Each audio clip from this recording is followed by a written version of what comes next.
What up, man? What up, man? What up? What up? What up? I'm back in black. I'm back in black. What's good with everybody, man? What's good with everybody? I'm back. Ray Patterson in the building. What's good, brother? Coach Chris in the building. What's good? Mr. Mileage in the building. What's happening? Jose Lopez in the building.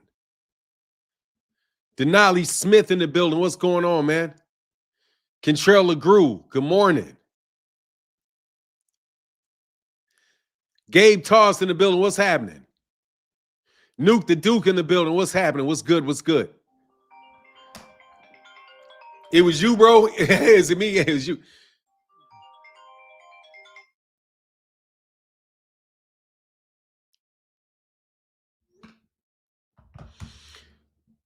What's going on, man? Oh, hey, what up, DOG? Yeah. What up, Gilbert Jimenez in the building, man? What's going on, man? Flawless Mentality, Dr. Mark. What's going on, man? Shout out to my guy. He says, grand risings, blessings to the God for nine and my Chi-Town brothers of Elevation fam and goddess of goddesses of the always solid international boxing family. I was in the Chi, man. I took a trip to Old Block, man, this weekend. To everybody in the Chi, I was on the Old Block. I went to Old Block. Unarmed and nobody shot me. I was chilling on O Block. What's going on, Rich L? Ray Patterson, what's up, man? Coach, I've never seen the PBC's fighters out at a Golden Boy and Eddie Hearn fight looking like they lining up at the kitchen soup and they starving. I wish that I've never seen PBC fighters out at a Golden Boy and Eddie Hearn. That's just because it's in Texas, bro. That shit's in Texas, bro. You saw Texas fighters at a card, man. Those guys all going to do business together, brother. They all going to have to do business together. They ain't got no choice. What's up, DJ Moses in the building? What's up? Troy Hutch. Them top-ranked fighters be at every fight. They always out there. But nah, that was because it was a Texas fight, man. That's what that was. They showed up for Virgil Ortiz because it's a Texas fight, man. Braun Shamak in the building. Boxing fans, what's up? Justin Jones, Nate Jeff, Lamont, what's up? Bro, Unique. Was good. Oh, I got some funny shit to talk to y'all about. I got to take notes in this bitch this morning. Yeah, dude. First of all, man, when we get to 200 people, bro, I got to give a long moment of silence on the channel for the greatest man I ever met. The greatest man that I've ever met. Passed away this weekend. Passed away last week, Thursday. My dad died last Thursday. So 10 count for the great Bob Blackwell.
Thank you, Mr. McKnight.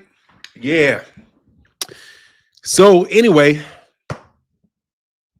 yeah, it's tough, man, but my dad was 88 years old, you know? He was 88 years old. He was the oldest living family member. All his brothers had passed. His mother and father had passed, and he lived till he was 88, man. No, it's a good thing, man. My dad got it's a good thing. Trust me, man. It's a good thing because he's not in pain anymore.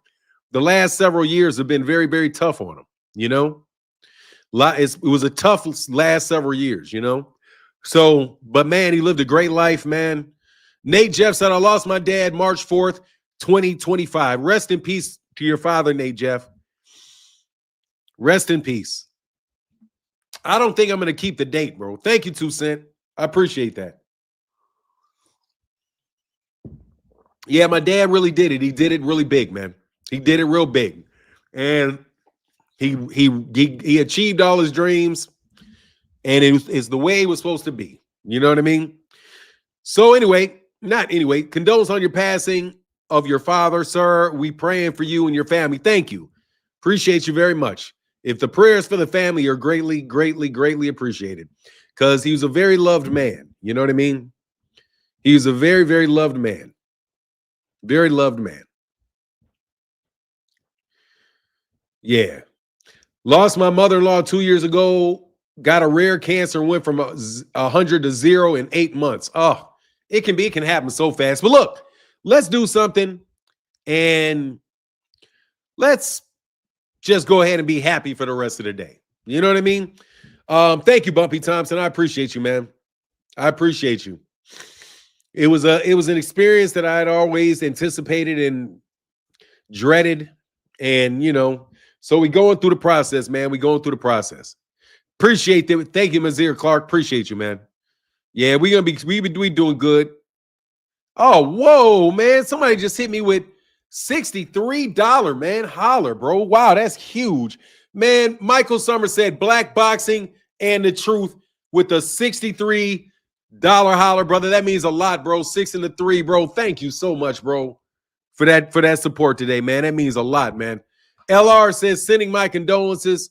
Thanks, man. We're gonna I'll put up the when the time comes, I'll let people know the where you can send flowers and all that stuff if anybody, especially if anybody knew him, anybody from Chicago knew him.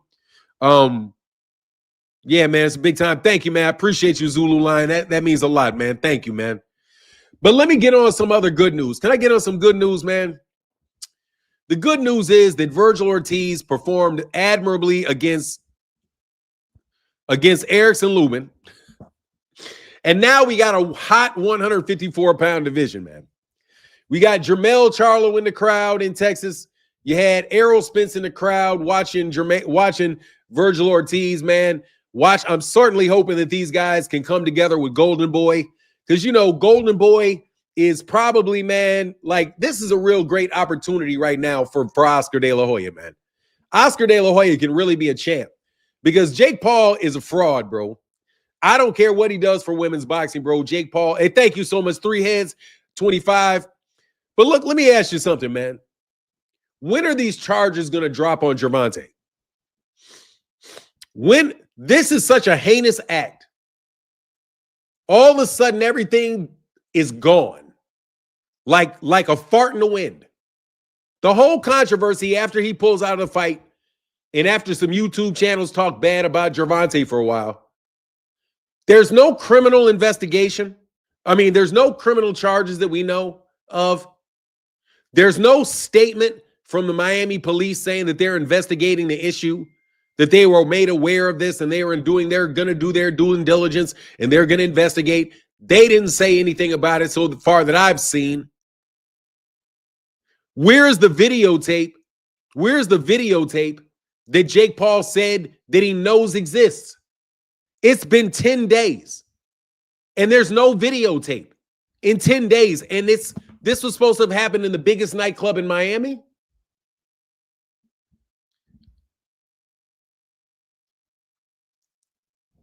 It's crazy.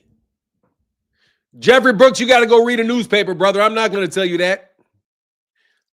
Jeffrey, you got to go read a newspaper, bro. Don't get slick with me, bro. I'm not in the mood, bro. Jeffrey Brooks, don't act like you don't know that shit. And honestly, man, I'm not, I'd appreciate if you don't insult my intelligence today by acting like you don't know why Jake Paul pulled out of that fight, bro. You playing dumb can only go so far. Look, Jeff Brooks, you are one of the better dudes that I've ever met at playing dumb.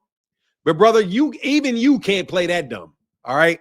You're a bright guy. You know exactly what you're saying. You know exactly the answers to the questions that you're asking.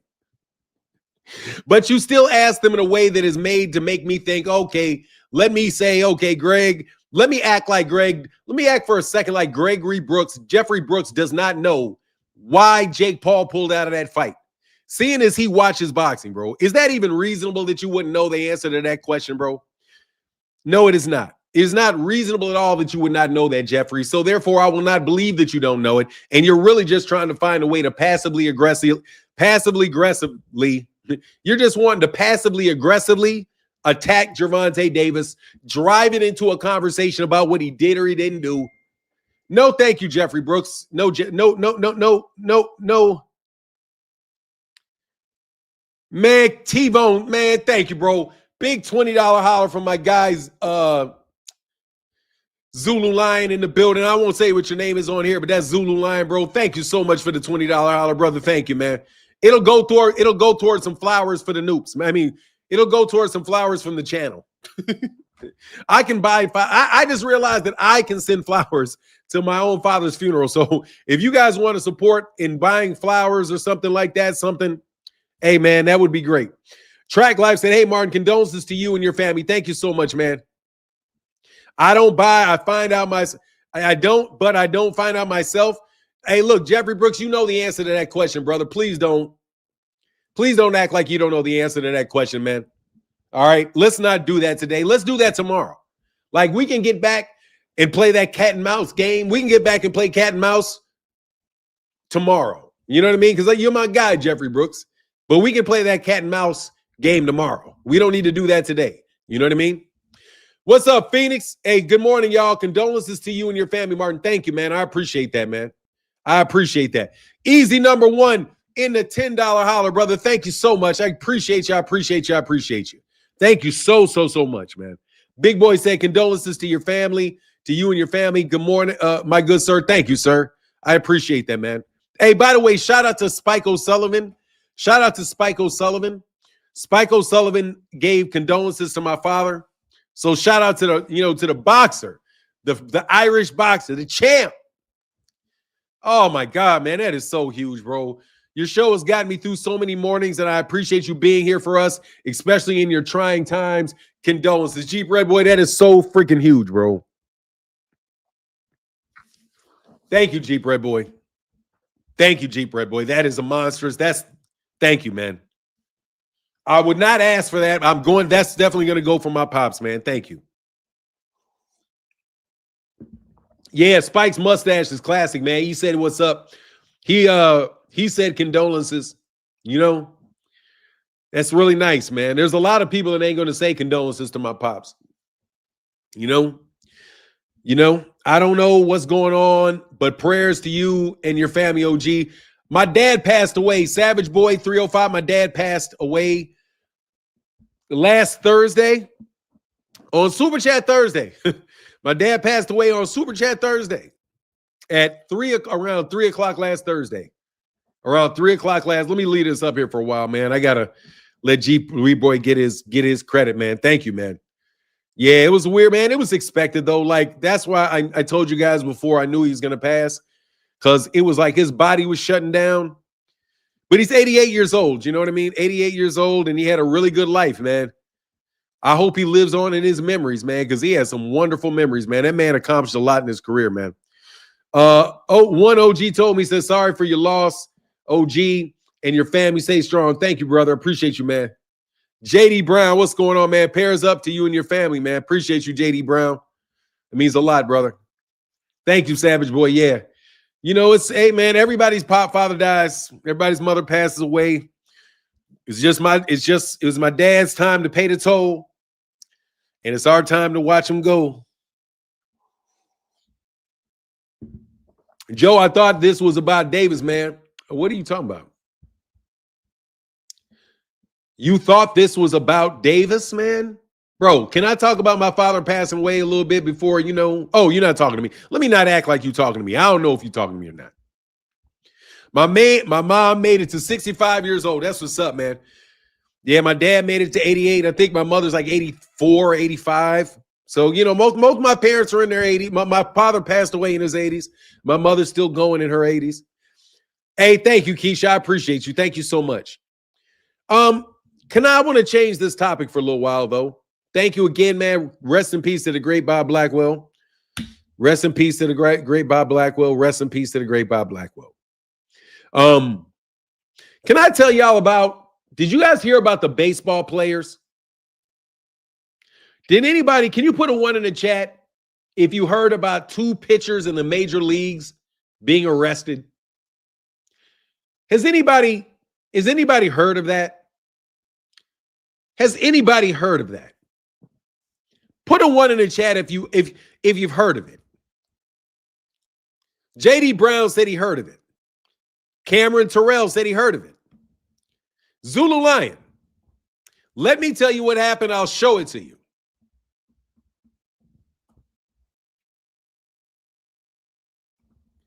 Let me pull it up. Use some audio visuals this morning.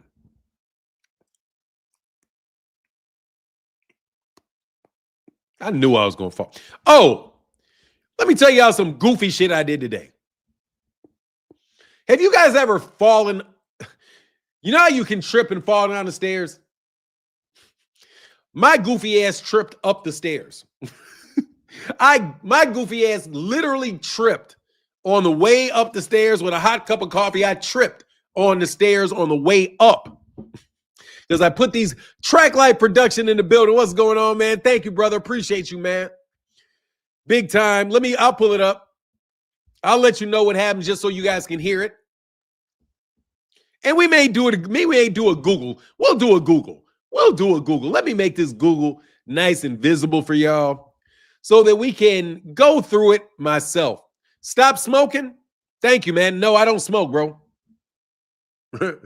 I don't smoke. I vape.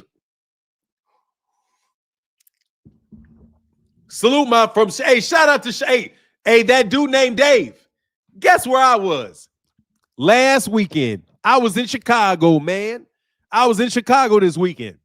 Kicking it in the Parkway Gardens.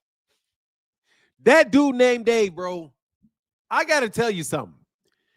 That dude named Dave, you know, where was you at? I was at Parkway Gardens, bro. I was at Parkway Gardens. Yeah, dog, I went to Parkway Gardens.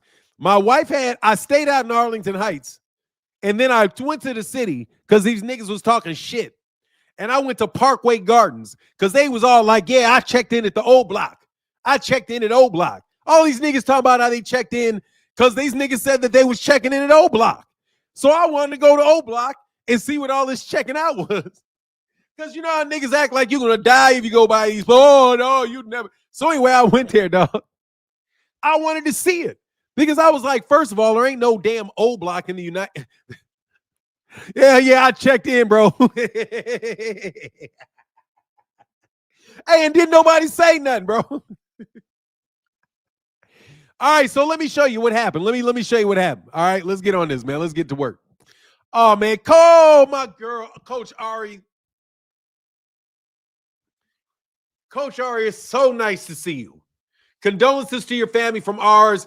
Love you, Coach Ari. Thank you, Coach Ari. That is so huge, Coach Ari. We definitely going to put it on. We definitely going to put it on. We definitely going to put it on a big thing of flowers. Let everybody know what they put their money on. Yeah, man. Thank you so much. That's so huge, Coach Ari. Thank you for the support, Coach Ari. I can't tell you how much I appreciate that, Coach Ari. Thank you so much. I drove through over the summer. It's like that, but it's not like that, if that makes, yeah. First of all, I wanted to say you cannot check in at Parkway Gardens. You can't even get in the goddamn place. The shit is an armed fortress, bro. Parkway Garden is an armed fortress, bro. You can't even get in there. So don't tell me you just checking in at Parkway Gardens, nigga, because you can't even walk in there. It ain't like the Robert Taylor homes, bro, where you can walk in that shit.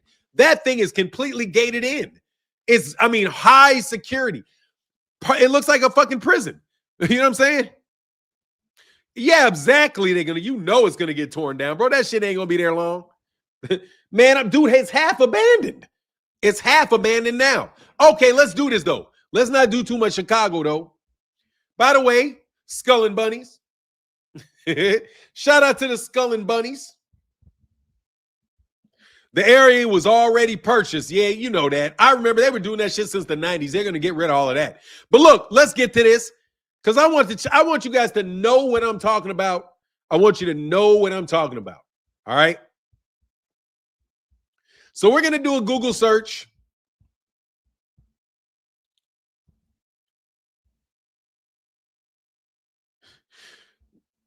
See that? Yeah, yes. I don't know why they checking in. All right, so we're going to do this. We're going to go. What's his name? Oh.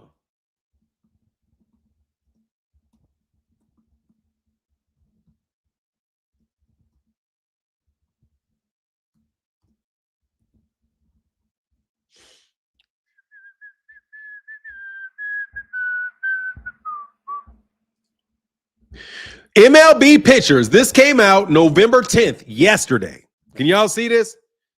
Y'all ready? MLB pitchers Emmanuel Clase and Luis Ortiz charged with taking bribes to rig pitches.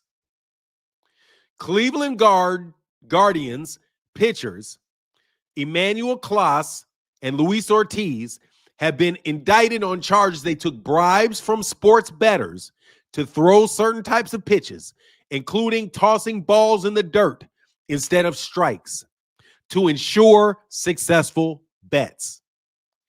According to the indictment unsealed Sunday in federal court in Brooklyn, the high-paid hurlers took several $1,000s to pay in payoffs to help two unnamed gamblers from their native Dominican Republic win at least $460,000 on in-game prop bets on the speed and outcome of certain pitches.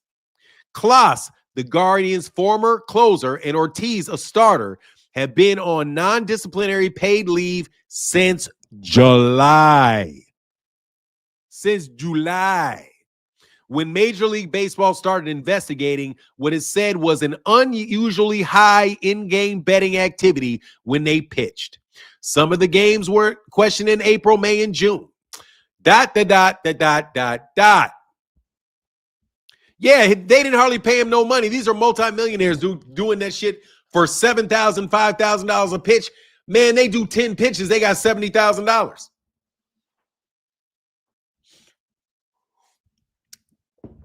What I'm telling you, bro, is that they are gambling. This is the basketball players have now. C.B. Abrams from the Washington Nationals. Oh, I don't believe it's nothing new. Wait till we see the NFL for muffed kicks. Muffed kicks, drop passes, the plays that you're going to run. So anyway, can you put a 1 in the chat if you heard of NBA basketball players being arrested for gambling? Have you heard of Chauncey Billups being arrested and charged with being involved in illegal gambling rings? Also, did you hear about Chris Rozier, the basketball player from the Miami Heat, that has been indicted for his play in certain games? Arena, thank you so much. I appreciate you. I appreciate you a lot. I appreciate you a lot, Arena. Thank you so much. Terry Rozier. Yeah, Terry Rozier. Now, I gotta ask you these questions.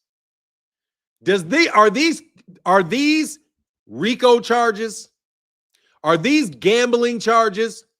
Do you remember when I told you boxing, gambling? Remember boxing, gambling, boxing and gambling, boxing and gambling, boxing and gambling. The first thing that happened was a boxer, Adrian Bronner, was tied up in what was going on with Big U because Adrian Bronner, a boxer, was involved with rigged gambling. After that, NBA players became indicted over gambling rings. Now you have it going over to Major League Baseball. Did you also hear that the UFC is under investigation by the FBI? Let's go to a fourth. Let's go to the UFC. The UFC. Let's make sure it's out here on this on this somewhere. Let me see, because Oscar De La Hoya said. Let's pull up what Oscar De La Hoya said. Let's pull up what Oscar De La Hoya had to say, because I know y'all out here thinking I am nothing but a liar. I know. That's what you guys were saying to everybody, that I was crazy.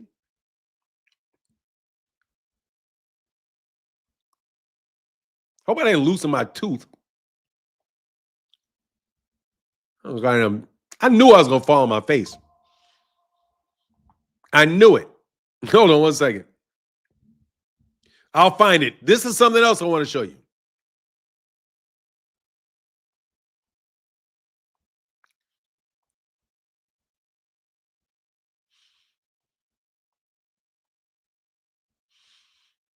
Give me 1 second.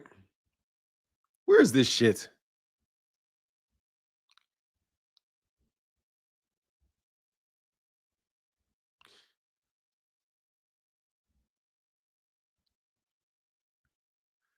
Man, please, where is this? I have it. I know I have it. Rest in peace to Al Bernstein's wife, too, by the way. Where is this?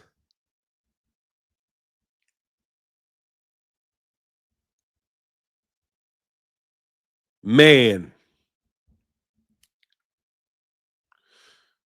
I got to get better.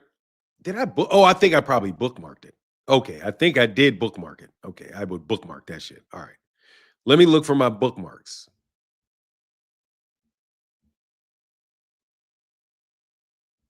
I did not bookmark that shit.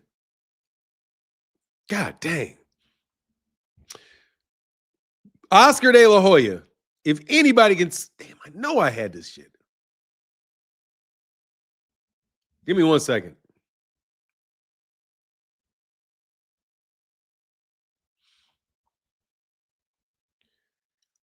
Oscar De La Hoya put out that the FBI, here it is. Oh, no. Okay, it's before this. Okay. Here you go. Are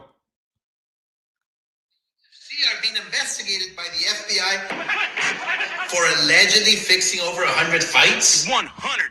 With the latest.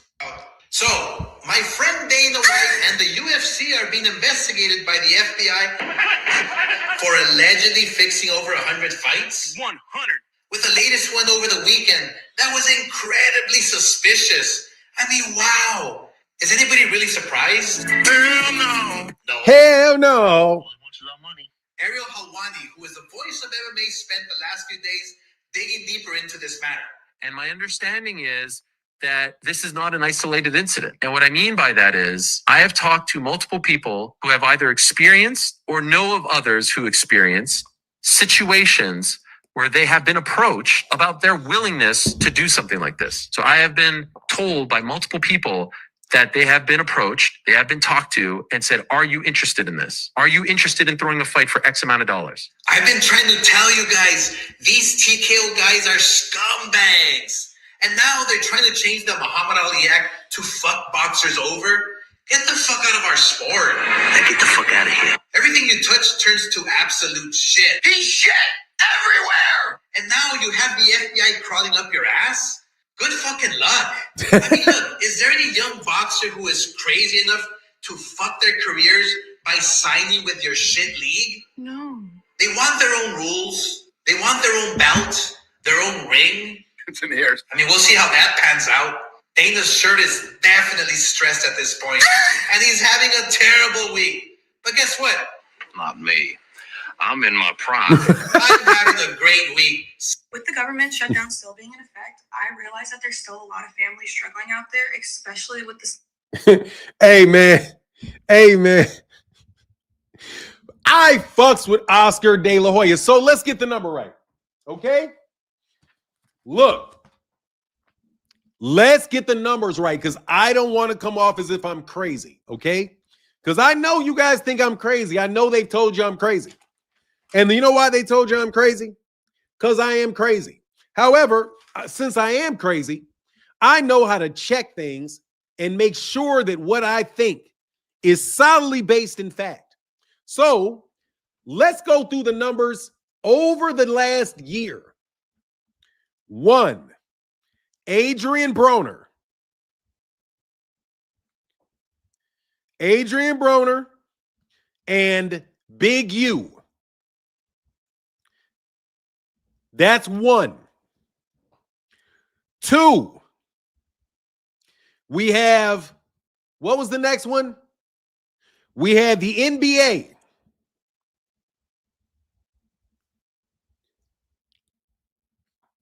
NBA gambling ring. Number 3, we have the UFC investigated by FBI. And what was the last and not least? We have baseball. Pitchers.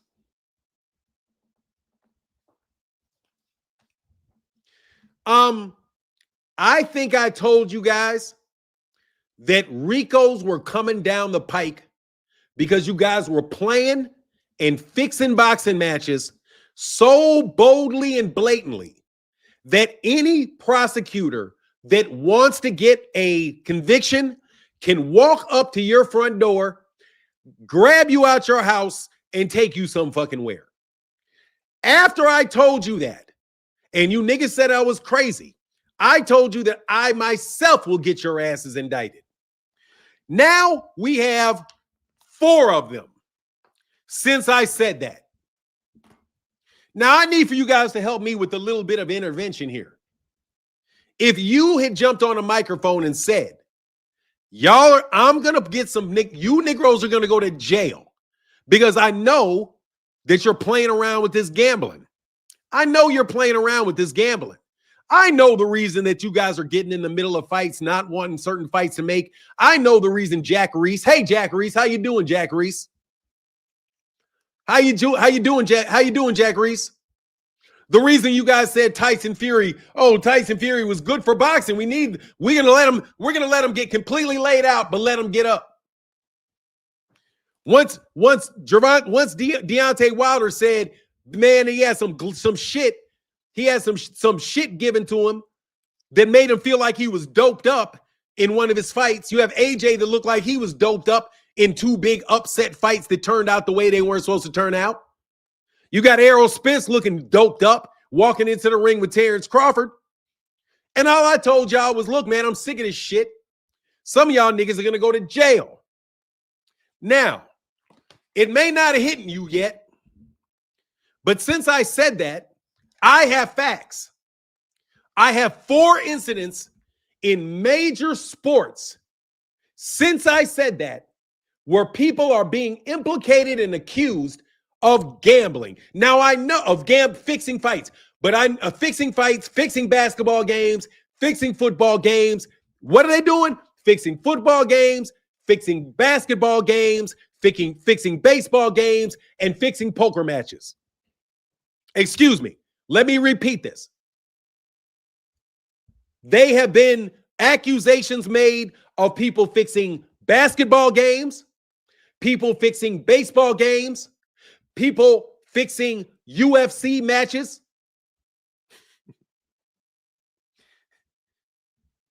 Yeah. Oh, and poker games. You don't think anybody's throwing boxing matches?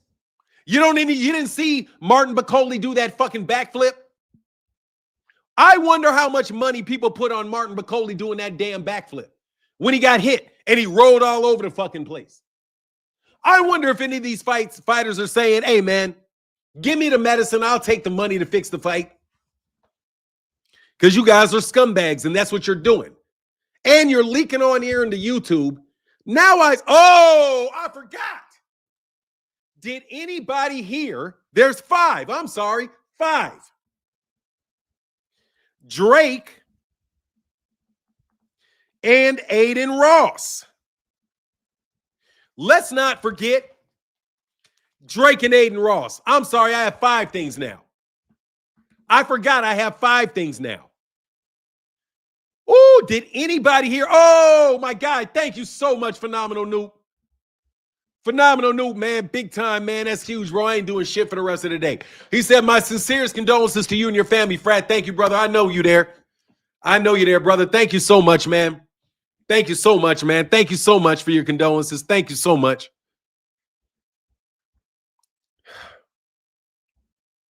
Francis, yeah, they gambled on that. They gambling on this shit. And I'm telling you, these guys care more about the gambling than they care about the fight themselves. So anyway, Aiden was told people to switch bets. No. Oh, let's go to the tape. Aiden Ross and Drake sued.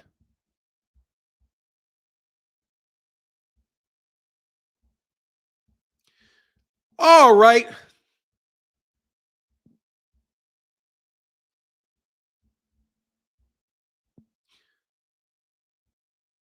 Let's go.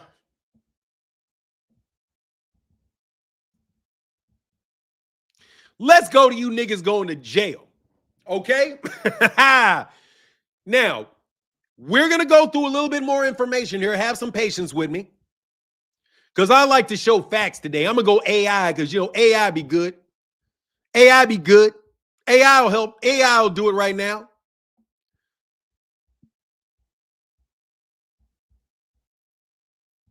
All right. Let's watch this. Aiden Ross and Drake are facing multiple class action lawsuits that accuse them of promoting an illegal online gaming operation called Stake.us. The lawsuits, filed in late October in Missouri and New Mexico, allege that the duo engaged in deceptive marketing practices and targeted vulnerable young audiences with the platform. Promoting illegal gambling. This is what I want to talk about. Deceptive practices. Illegal, listen, this is what they're being sued for. And since Gervonta Davis is guilty of being accused, these guys are guilty of being accused. That's what you guys say about Gervonta. Gervonta Davis is guilty of being accused. He's guilty of being accused of something. You can't be, yeah, he's guilty of being accused. That's the only, they want him in jail for being guilty for being accused. He's guilty of being accused.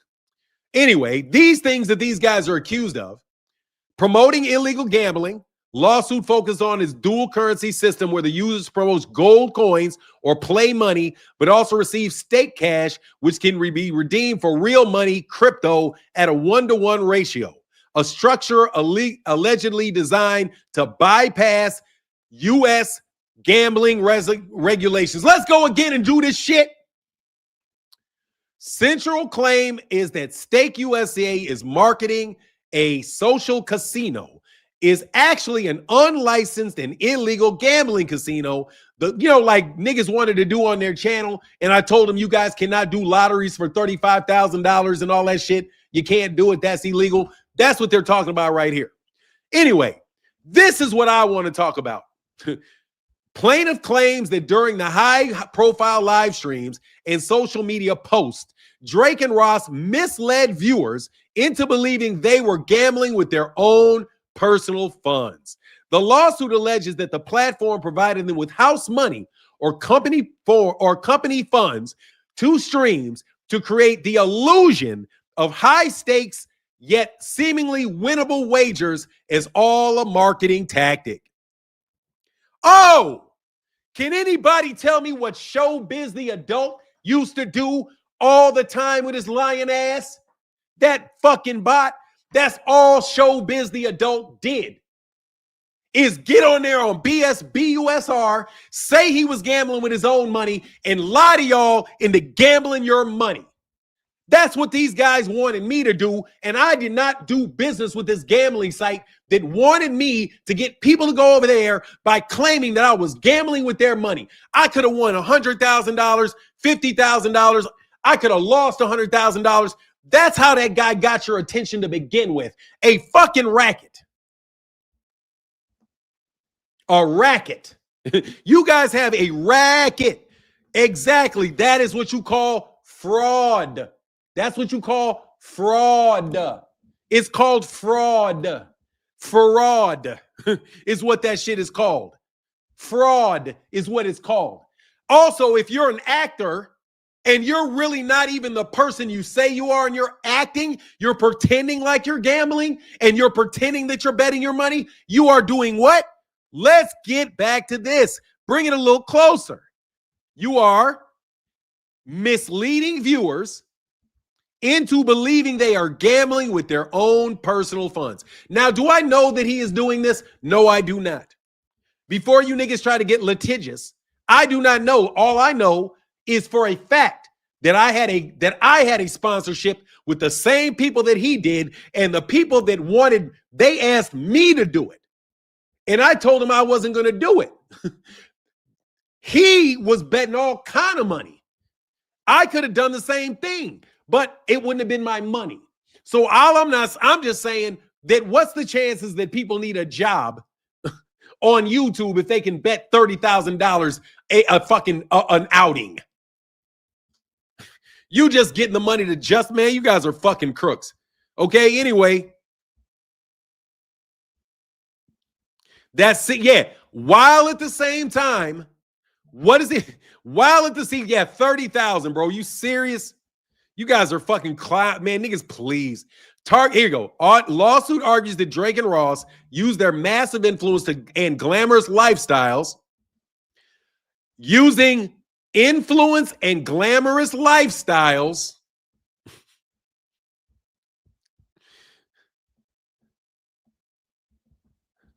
to glamorize gambling to millions of impressionable fans, many of whom are under the legal gambling age.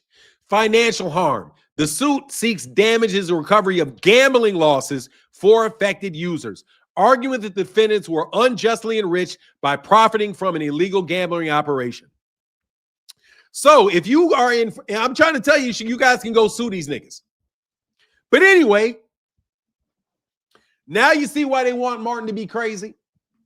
Now do you see why I was crazy, why it was so important to be crazy, that it's so important that I'm crazy? You see why it's so important? It's so important. These guys are getting paid money for fights, right? To set the fight up because they're in the locker rooms. They got the relationship with the coaches, the trainers. So they're doing all that stuff to get money from a fighter to going in, right?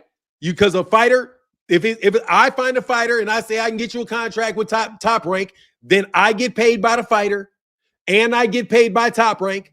And then I take that money that I get out the fighter's pocket. And then I just go look up Adrian Bronner or one of these guys in these gambling scams that they have. And I take a little bit of that money to go bribe the athlete to get dropped during this round or get knocked out during that round. So I take all the money that I got from that and I flip it into gambling on the fights that I know are fixed. So all of a sudden I'm on YouTube with all kind of money flowing out my ass, talking about I got more money than boxers do because you're in this fucking scam. And we are understanding this scam. And do not tell me ever again, bro, that I'm crazy. Crazy like a fox. Crazy like a fox. I can connect the dots. How y'all feeling? How y'all feeling? Y'all didn't want nobody to talk about Terrence Crawford, the potential of Terrence Crawford. Oh, I wonder how much money y'all made when everybody knew that Terrence Crawford was going to win that fight all of the fucking sudden on your prop betting, on your channel. And whose channel? Oh, you niggas can't even fix fights no more? Woo! Ooh, somebody's in trouble. Somebody's in trouble, trouble, trouble. Troubles, have I many. Talk about money, I haven't any. Talk about friends talk about money I haven't a penny. Talk about friends I haven't any. But this will be my constant plea. I will do to everyone, everything that was done to little old me. So you better believe I am enjoying watching you niggas shake in your boots. You guys should be very, very, very scared right now. Yes, you should be. Because if these mobsters get to you before the police get to your ass, you're a goner. Let me repeat. Guess who ain't snitching? Big U's son ain't gonna snitch. Guess who is not gonna snitch? Big U's son ain't gonna snitch. And I say that as somebody that my daddy just died. My thoughts and prayers go out to Big U and his family. But if I was y'all, I would be very, very, very, very nervous. Because like I told you months ago, y'all are fucking around with the wrong people's money. I told you. You're gambling with the wrong people, guys. You think that you guys are made men. You think you got this shit going like you know you are not. You think you guys are big time slicksters. No, you are not. I told you, you guys are playing with the wrong people's money. All I needed to know was whose money you were playing with. That's all I needed to know. How can Martin tell you this ahead of time? Because Martin found out whose money they were playing with. Once I found out whose money you were playing with and why y'all kept saying lick all the same time, hit a lick, hit a lick, hit a lick, hit a lick, hit a lick. Dog, it was like every 5 words I used to hear from you niggas was hit a lick, hit a lick, hit a lick. And I was like, man, why these niggas keep talking about hit a lick? What the fuck does it mean to hit a lick? Oh, you mean you trying to con somebody. You trying to get over on somebody. Oh, you found some sucker and you can just keep sucking on that sucker. You got a sucker you just gonna lick. You just gonna lick this sucker, huh? I told you, you're fucking around with the wrong people's money. And when they find out you're playing with their fucking money, you niggas are in a lot of trouble you cannot get out of. Trust me. You cannot get out of the trouble your asses are in. There's nobody to call, okay? Your inside connections don't work here, bro. Now, let me repeat again. How many times was I right? Adrian Bronner gambling with Big U, Rico. NBA gambling ring with Chauncey Billups, Terry Rozier, Damon Jones. 2, UFC investigations going on with over 100 fixed fights. Number 3. Number 4, baseball pitchers arrested for gambling on specific pitches. Number 5, Drake and Aiden Ross being sued in civil court for what I claim these guys were doing, which is not gambling real money, which is what? Unjust enrichment. If that is an illegal betting site, if these betting sites are not, watch this shit. If that betting site is not legal in the state that person lives in and they gambled, that is an illegal gambling site. And if you entice them to lose money on that illegal and gambling site, bet you better believe that you are very culpable. And I fucking love it. No, David Lynch, they're not going to get my beloved boxing. What they're going to do is they're going to use all of the rats in boxing to snitch out the big sports gamblers. Man, do you know what the backlash you're going to get for NBA games being fixed? You got players fixing NBA games. You have Turkey Al-Sheikh literally screaming, "You're down 2 rounds. You're down 2 rounds." Dude, do you know that Turkey Al-Sheikh was on television telling everybody in the world what the scorecard was? Wonder if there was prop betting on what the score was, and everybody now knows as soon as Turkey stands up and says, "You're down 2 rounds. You're down 2 rounds. You down 2 rounds. You down 2 rounds. You down 2 rounds." Yeah, but just because you can doesn't mean it's legal. I'm telling you, if gambling is illegal in the state that you live in, If it's illegal in that state, in the United States, you can't gamble out of that state. I'm telling you, it's a very complex interest. Let me do this. If T. Orlando was here, I would ask T. Orlando to explain that, because that is a fairly complicated issue of conflict of laws and federalism. It's when, I mean, it might even be federal. You know what I mean? I don't know. That shit could be federal because it's over state lines and it's over a certain amount of money. So I don't know if gambling is legal federally, but I know this shit probably isn't. Trap next door. Hey, thank you, brother. He said, my deepest condolences, Fanon. I lost my mom and dad last year. Don't let anyone rush your grieving process. I have to tell you, David Trap, I've been grieving for my father for like 7 months, because I knew he was going to pass away. You could tell where he was, in his life, man. Thank you so much. No, I'm not going to rush my grieving process. We got a lot of people going through stuff in my family right now. I said, I have to go to New Mexico to bet I'm in Texas. Yeah, but you can do it online anywhere. So basically, look, anyway, so let me get to this. You guys are some crooks and some liars and some con men. I would not put it past at all that Jake Paul might have popped dirty for a test and he didn't want it to come out that he popped dirty. I wouldn't be surprised if they didn't, because they didn't have VADA. And I'm not saying this happened. I'm just saying, bro, I don't believe this shit with Gervonta don't make no sense, bro. This man has got the worst timing of anybody, and there's literally no proof out there that he did anything. No proof that we have seen that Gervonta Davis did anything. None. The only thing you have is an accusation that was put out there in the newspaper.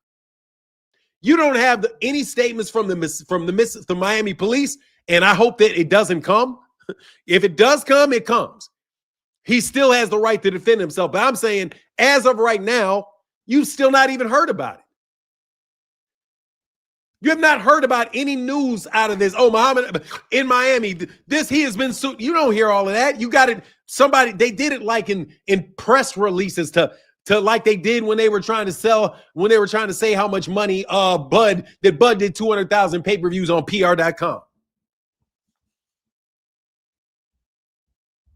Since betting apps was made legal in all states, sports became a shit show. I don't know. I'm telling you, I don't know if they're all legal. I don't know. Anyway, I don't know. That's not anything that I am like far removed from being an expert at some shit like that. I don't know. I'm gonna tell you though that that's some B. What stake? Can you bet stake anywhere?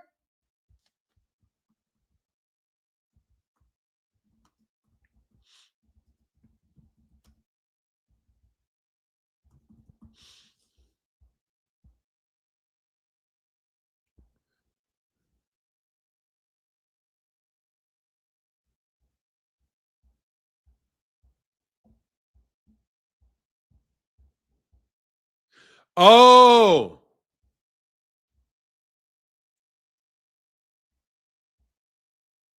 they market it as a game. Wow, they market it as a game. Oh, they got all kind of shit going on with that. NFL, ESPN, NFL, NBA, boxing, all promote sports betting apps, FanDuel, Dress. Yeah, anyway. So this thing I think may be a betting app. But whatever. I'm saying that shit is they do the same thing. They make it act like you're really betting, bro. All I'm telling you is I know for sure that they're doing that shit. I know for sure that they're doing that shit. They are so very, very, very underhanded. But anyway, let's get to Virgil and Jaron Ennis. What did y'all think about that fight? Let me put it, actually, I'm on an hour. I'll put a link in the chat in case y'all want to chop it up. Each betting app asks you before you join which state and area to see if it's legal where you are. Okay, thank you, Troy Hutch. All I'm saying, these guys are so fucking dishonest, bro. They get contracts and they get paid. The more you bet, the more they get paid. The more you bet with them, the more they get paid, but they're not even betting their own money. Let me repeat this.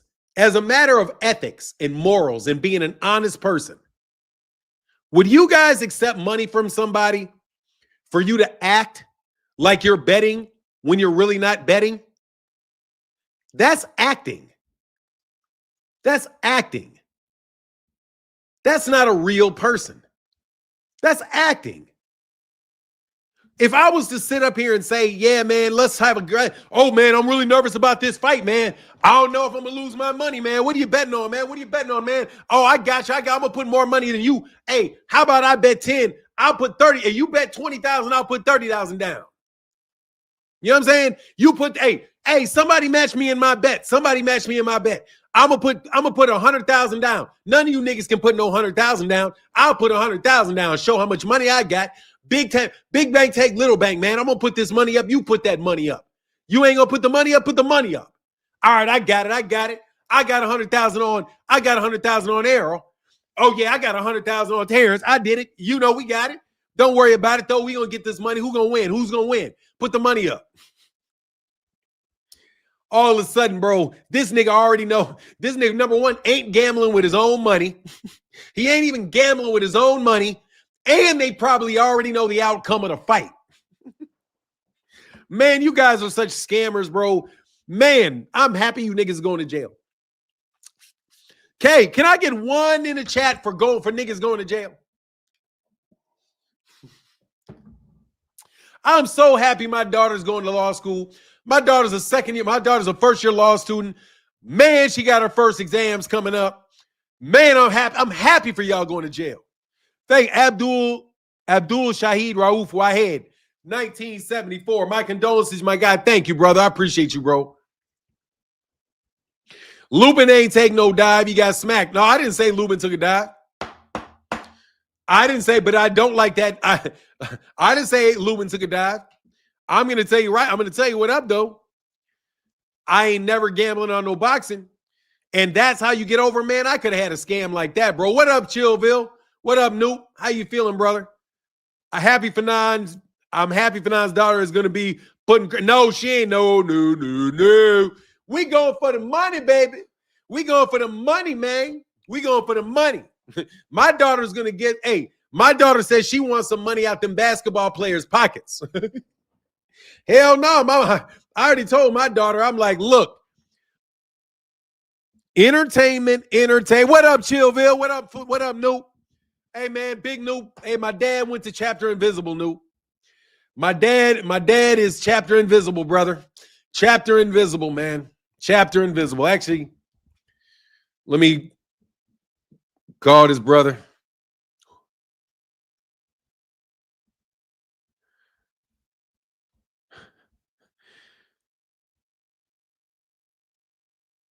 Hold on one second.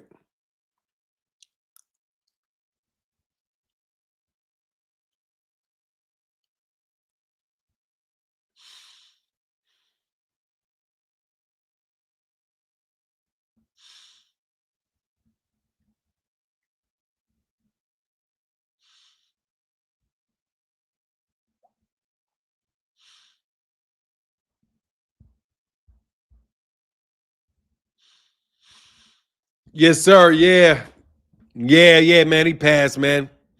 So we working out getting him acknowledged. He'll be in the journal. We're working on getting him in the journal for his Chapter Invisible. You know, for his induction into the Chapter Invisible. You know, the biggest shade. That's the biggest shade. That's the biggest new chapter there is, though.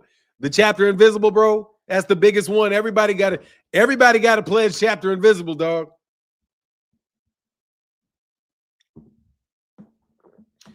You know, let the noobs know. Anyway, man, let me get back to this. What else? Oh, so do you know that Turki Al-Sheikh is done, right? You know TKO is done, right? Yeah, yes, indeed, man. We all got to get indoctrinated into Chapter Invisible eventually, and that's where my man is, man. That's where he is, man. That's where he is. Rest and thank you, David. Thank you, man. Lubin tried that rope-a-dope, failed. Only Ali. I mean, he just got hit with that shit. You knew he was gonna get roasted up when that fight was in Texas. You know he's gonna get roasted up, bro. He's done, man. Lubin got that paycheck. They sold that man. They sold that man. You know what he was there for, bro. He was there to be the precursor, dog. He's there the precursor of Jaron Ennis and Virgil Ortiz. And you better believe I got Jaron Ennis in that fight, bro. You better believe I got Jaron Ennis in that fight. I have a hard time believing that Virgil Ortiz is going to come off that performance and fight Jaron because he didn't get to see any work, you know? But hey, man, I'm happy for Virgil Ortiz, bro. I live in Texas, so I'm going to be amped for him. Any way it goes, bro, it's going to be a nice situation, brother, for boxing. Yeah, he looked old overnight, and he had a funny, come on, bro. He had already been in battles and wars, and they ain't going to let that man get hit too much. They were basically, let me tell you basically what happened, man. They were pretty much like, look, man, we're going to put him in here for this payday with this young killer. If this young killer gets to going and starts picking up the ramping it up, bro, we're gonna pull the stops on this fight as fast as we can pull the stops on it. Wasn't no need to get Erickson Lubin out there hurt with that man, with that kid, because that kid was coming and Arrow visited him in the locker room, you know. So man, that was just dope all the way around, bro. That's just dope all the way around, man. Great situation, man. Great situation. Let me put a link in the chat in case anybody want to chop it up. But man, I just wanted to say again, for the people that really want to talk boxing, man, I think that it's you know what they say is always darkest before the dawn. I think boxing is going to be in a very, very good place pretty soon because these guys that are really responsible for dragging the sports down. I mean, like the real scumbags of the sport, they're under tremendous, tremendous, tremendous pressure right now. I mean, bro,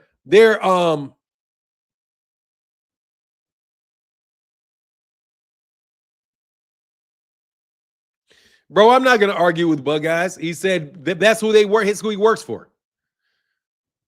What do you mean? Not according to what? Not according to Bug Eyes. He called me slow because I said Turkey is not in charge and said he's making the big fights. I said he's just a face and has no money. If I'm slow, he's a sub. He doesn't have any money. He's working out of the PIF fund. What would Bug Eyes have to say about that? He's working out of a fund called the Public Investment Fund. That's not Turki Al-Sheikh's money. That's like saying that the CEO of IBM has a lot of money too. But he's not investing his personal money. Turki Al-Sheikh isn't writing checks with his personal money. He's supposedly using the Public Investment Fund. I don't know what money he's using. I know that that's not his money, though. And look, bro, better to be slow than to be a bootlicking con man. Because that's all your boy Bug Eyes is. He's a con man. It's just a con man, bro. He's a knockoff con man, bro. And I swear, I'm telling you right now, if the nigga could grow a beard, he would. I'm telling you, if that nigga could grow a beard, he would be wearing a beard right now. That's how fucking fake he is, bro. Thanks for explaining. Yeah. Like, no, man. Like, look, Turki Al-Sheikh has access to the Public Investment Fund. He is an employee. Listen to me. He is an employee of the Saudi Arabian government. None of the money that you're getting is his money. But what they're trying to do is they're trying to make him the face of boxing. He is the face of the Public Investment Fund, but he's not the Public Investment Fund himself. It's not his money. It's not.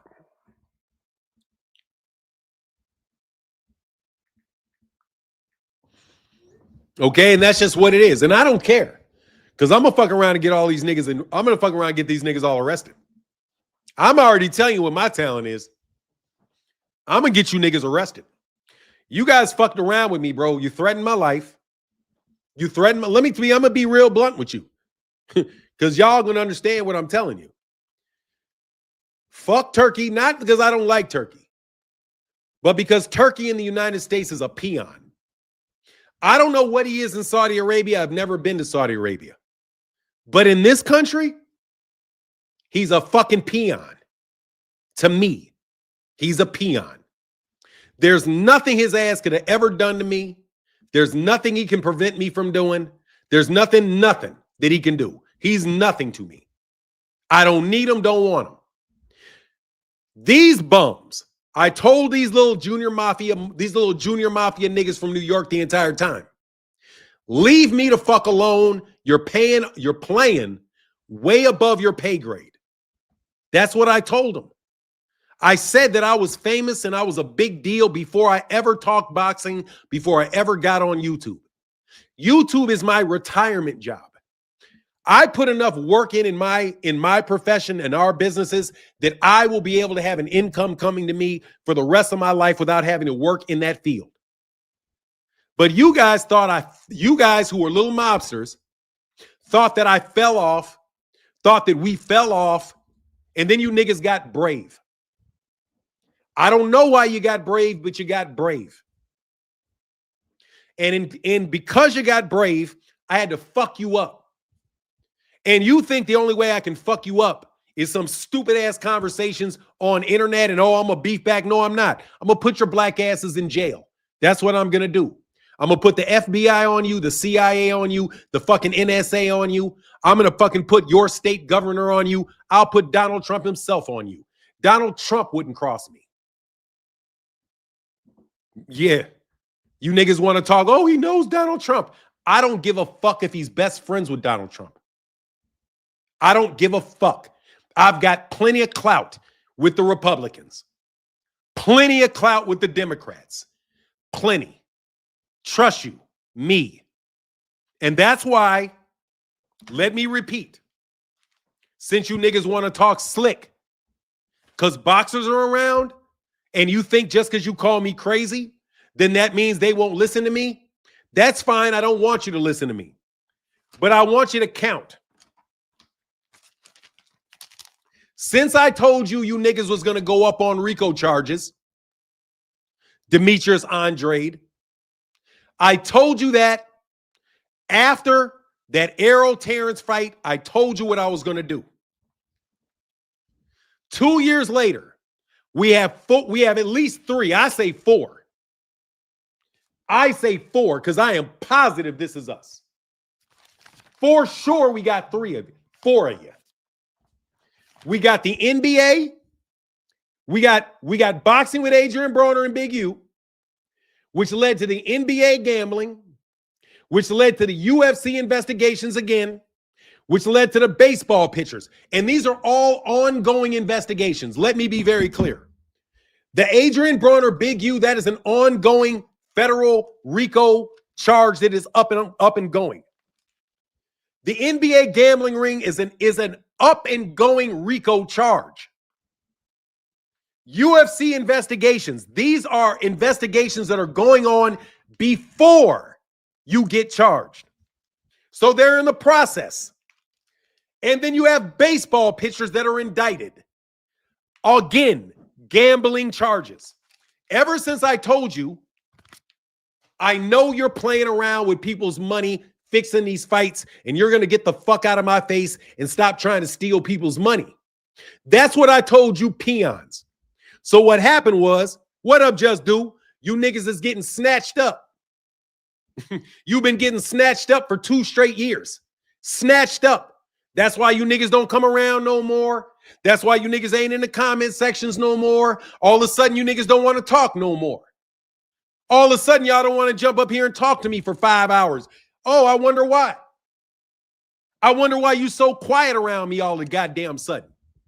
Let me repeat. 4 ongoing RICOs right now. Let me repeat, so you dumbass niggas better understand.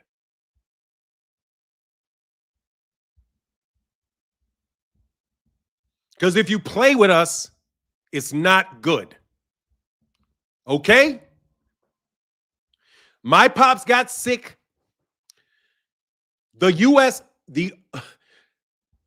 Robert. I heard from Robert. That's my father.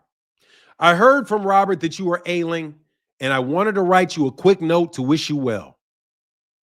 You are a great and early supporter of my political career and a class act as well. I will always be grateful for your friendship and hope that you take great pride in your wonderful family and legacy. I want to let you know something, bro. Not your everyday peanut farmer gets that type of shit when he's on his deathbed. He got that on his deathbed.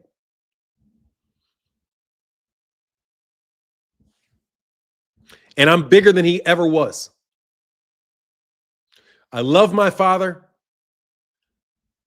but I'm bigger than my father ever was. Bigger than he ever was. I am in a position supremely senior. And you think you guys can threaten my life. You think you can push me around. You think you can blackball me. You think you can tell people that I got kicked off YouTube because some penny-ante niggas who I used to be cool with thought they could throw me out somewhere in the street like they can make something happen to me? Nigga, you will all disappear before I fucking have to. Nigga, you are pimples on my back.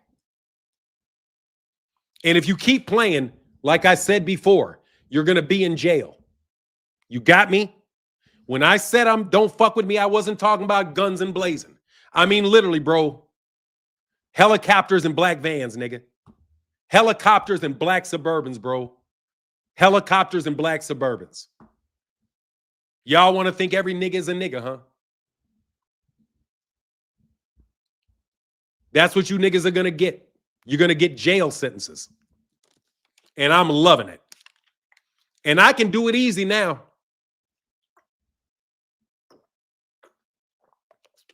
Thanks, Coach Ari. Appreciate you. You can say BS all you want. BS. Anyway, we'll be seeing you in the next Rico. Hey, X for X, 10X. 2 times for 10X.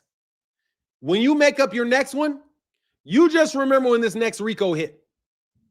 What else you want me to do, bro? I'll take requests.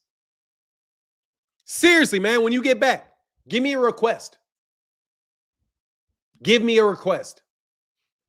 That's the next level. Oh, I'm sorry. Hey, man, what happened to Victor Conti? What happened to Victor Conti? What happened to Victor Conti? Where's your boy Victor, Terrence Crawford? How's your boy Victor Conti doing?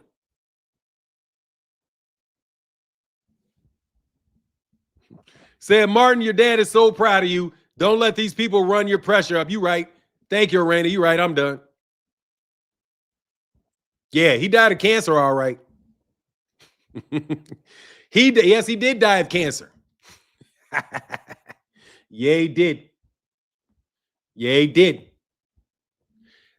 Hey, let me tell you something, man. Has anybody ever tell you to not believe in coincidences? Don't ever believe in coincidences. In the rule of life, bro, like what my guy say, what my guy Vito Corleone said it. Hell yeah, that's funny. Fuck you think. Yes, it's funny. Fuck Victor Conti. Hey, man, rest in peace, Victor Conti, but fuck Victor Conti at the same time. Victor Conti threatened me. Why am I supposed to feel sorry? Yeah, what am I supposed to feel sorry for Victor Conti for, boy? First of all, everybody got to die. Everybody's day comes. Rest in peace. Rest in peace, Victor Conti. All I know is Victor Conti was talking a lot of shit about me. And that nigga is no longer able to talk shit about me. So y'all can go ahead and believe in coincidences. I don't believe in coincidences. God don't like ugly. Ain't that what Jake Paul said about Terrence, about Gervonta? That's what he said. He said, God don't like ugly. So therefore, ugly things happen because God don't like ugly. Victor Conti did a lot of ugly and God don't like ugly. He was very ugly to me. He said that that Martin Blackwell, that Fanon, not Martin, he said Fanon needs to get a job, a real job. Like he was trying to hurt me or something. So I'm not lying, man. When I saw that he was sick with pancreatic cancer, I was like, yep, that shit's what happens. That shit's what happens. When you got an ugly character and you wish ugly on people and that person, you can't get any ugly on that person, where does that ugly go? That ugly goes right back to you. I mean it. I've already explained to you how that works. Why is Jake a fraud? Oh, I'm sorry. I'm saying Jake is a fraud because there's no videotape. It is 10 days later. It is 10 days later. We have not heard anything to Cent in 10 days after this alleged kidnapping. And listen, this is an alleged kidnapping and aggravated battery that took place at Torchy's. It is known throughout the community that this is taking place. Jake Paul said he saw a tape of Gervonta Davis punching this girl in the parking lot. Even though the lawsuit doesn't say anything about, matter of fact, it specifically says that there's no videotape. So Jake Paul said that he saw the videotape. What I'm asking is, if Jake Paul saw the videotape, why didn't Jake Paul leak that videotape with Gervonta Davis? It's been 10 days now. It's been 10 days. It's been 10 days. No, 10 days and Gervonta Davis has not been arrested. He's not been charged. And it's been 10 days. Do you know that all of the physical evidence and all that shit, they had to go to Torchy's and they would have to go in there and they have to interview people. Friday, family morning, late. Hey, what up? What I'm saying is that it's, where the fuck is all of the other stuff? It seems like it all happened in a bubble, 2 Cent. Like 2 Cent. All of a sudden, everybody in YouTube for like 3 days, or everybody on Twitter for like 3 days, was mad at me for what I said about Terrence Crawford. Right? They were mad at me about what they said about Terrence Crawford looking like he was juiced up. All of a sudden, there's this big explosion all over the place. It looked incredibly, it looked like an orchestrated attempt. I have to tell you, this shit around this fight getting canceled, it looks orchestrated to me. What up? What up? Hey, my brother, what up, JP Curry? I'm probably not seeing what you're,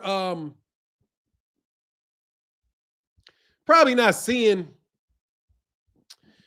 what you're looking at. State, it would have it picked up. It was real. States would have picked it up. It was real. I mean, I would think they'd at least arrest him, like unsuspected rape. You would arrest him if he was going to get charged with not rape, with kidnapping. By now, you swear to God they would have put him up somewhere, man. But it just seems so orchestrated, an attempt to tear this man down. And even the way they said, oh, he lost that $40 million. He lost that $40 million. He lost that $40 million. You guys are working together in unison, is what you're doing. That's why I blame Bill Haney, bro. He should. But look, I'm telling you, man, I wouldn't be surprised if they had to pay off money. More than likely, what he'll do is just get some money paid to him on the side and keep it pushing. It was BS. He didn't want that smoke. I'm telling you, he probably had to stay. I wouldn't be surprised if he had to pay step-aside money to him for that nonsense. For real. Man, there's a lot of people that watch this on your phone. You guys are watching this on your phones. That's dope. I'm loving this thing, man. He said, even sodomy, you get arrested and tried. Exactly. He didn't get him released or nothing.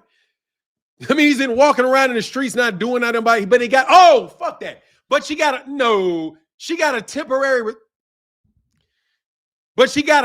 restraining order for a kidnap.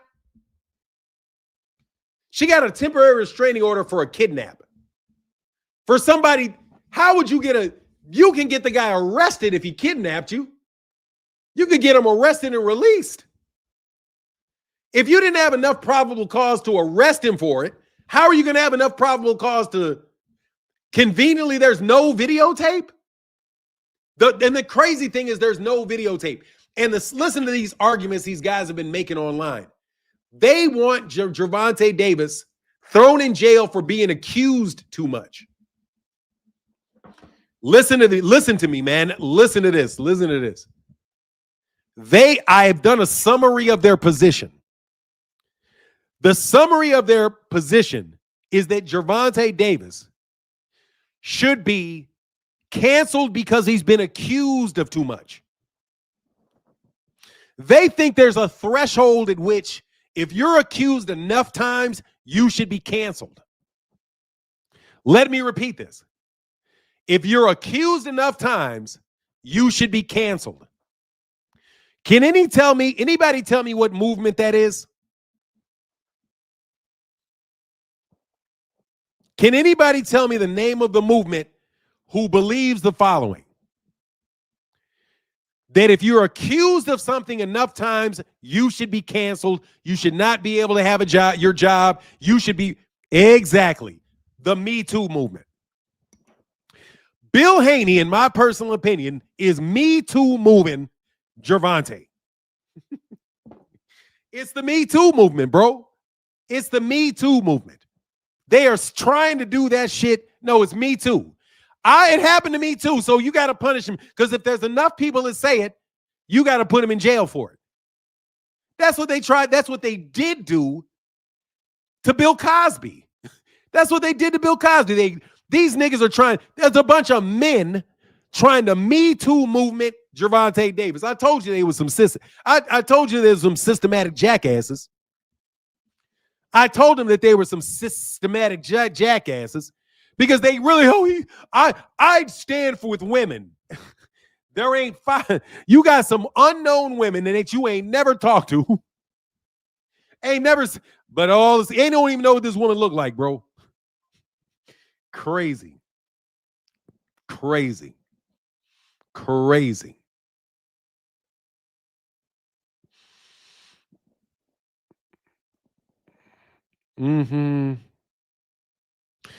No, I cannot call you when I have time. I gotta protect my mental health.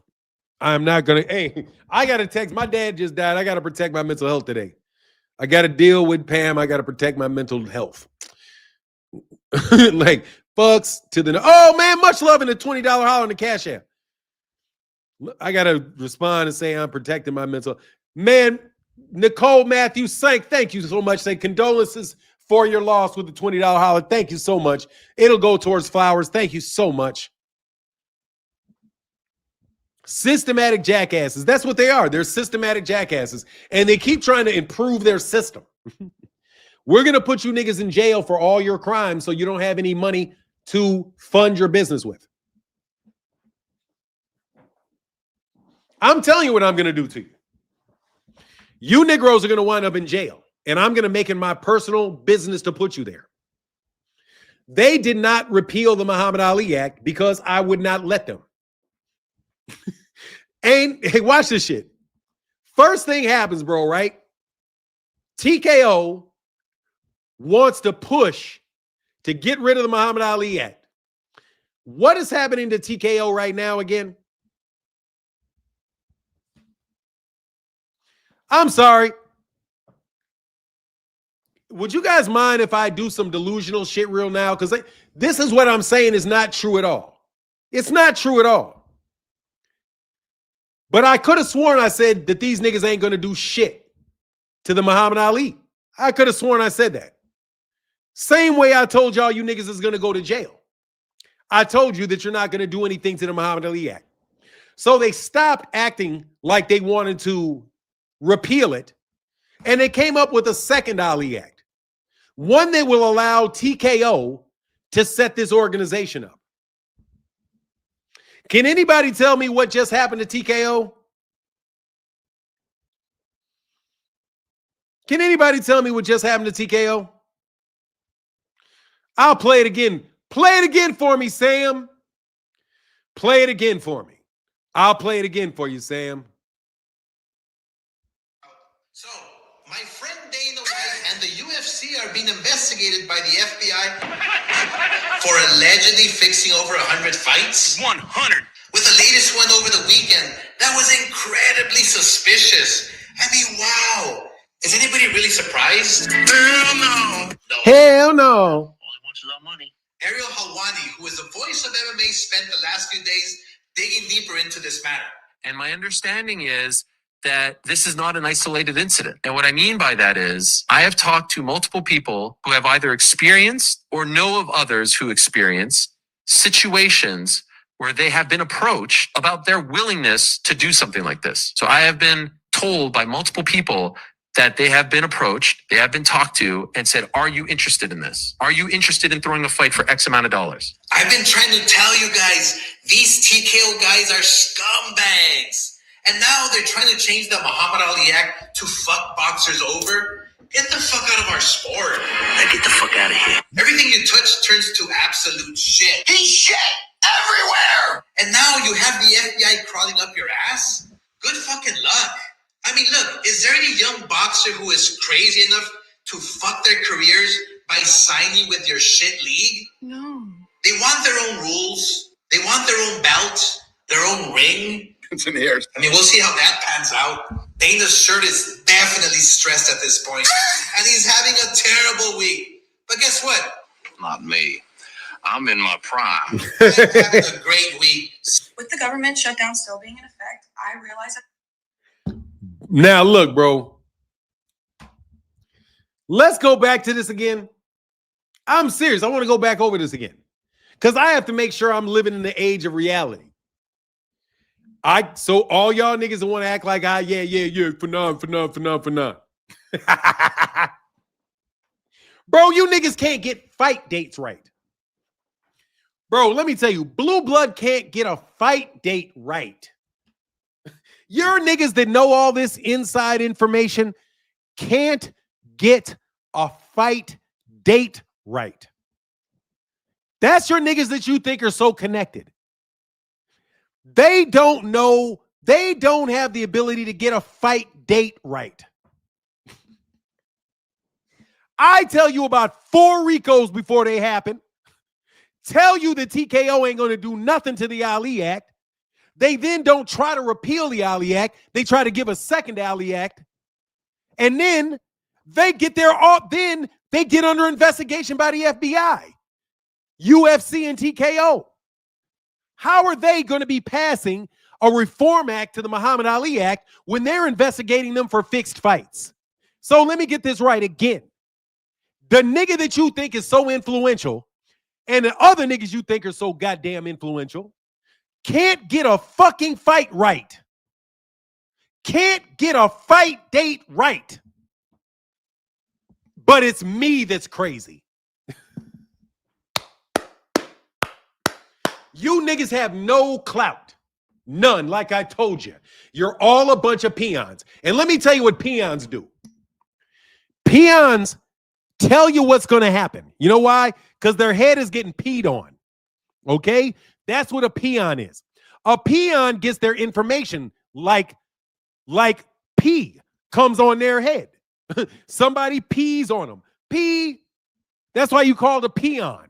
That's why, because you think, nah, I know what's going on. You know why? Because the guy that was peeing on your head, he told you why he was peeing on your head and telling you to go do something. So you have the information that you have from your upper level people telling you bums what to do. Bro, I'm not a peon. Nobody tells me what to do. Okay? But you'll get peed on when I say what to do.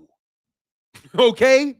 When the people I fuck with tell you what's going on, the niggas you know are the ones that have to go and do it. They're not the ones that are running nothing. That's why you niggas are indicted. You niggas thought everybody knows it's illegal. Everybody knows what's going on. No way we can get arrested. Everybody knows. Yes, you can. You fucked with the wrong dude. Yes, you can. Yes, you can. You can play above your pay grade.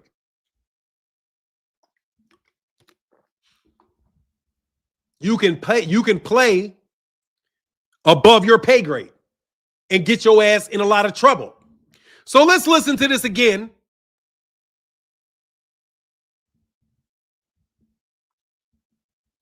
before you think I'm tripping.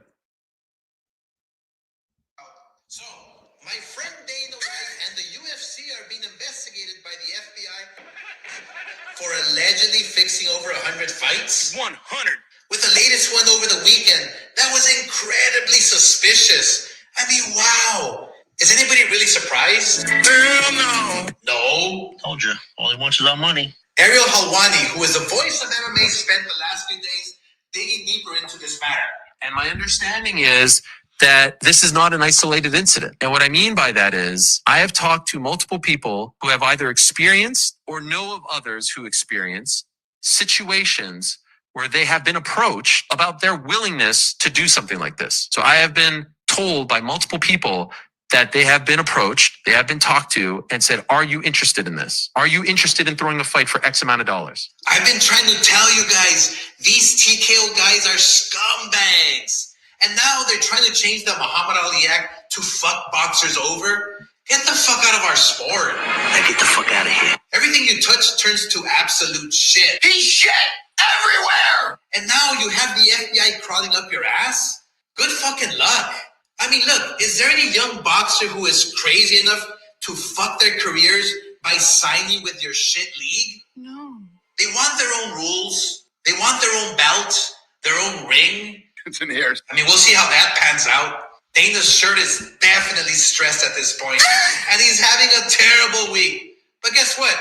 Not me. I'm in my prime. I'm having a great week. With the government shutdown still being in effect, I realize that there's still a lot of families struggling out there, especially. Man, thank God for these girls be doing something. Yeah, man.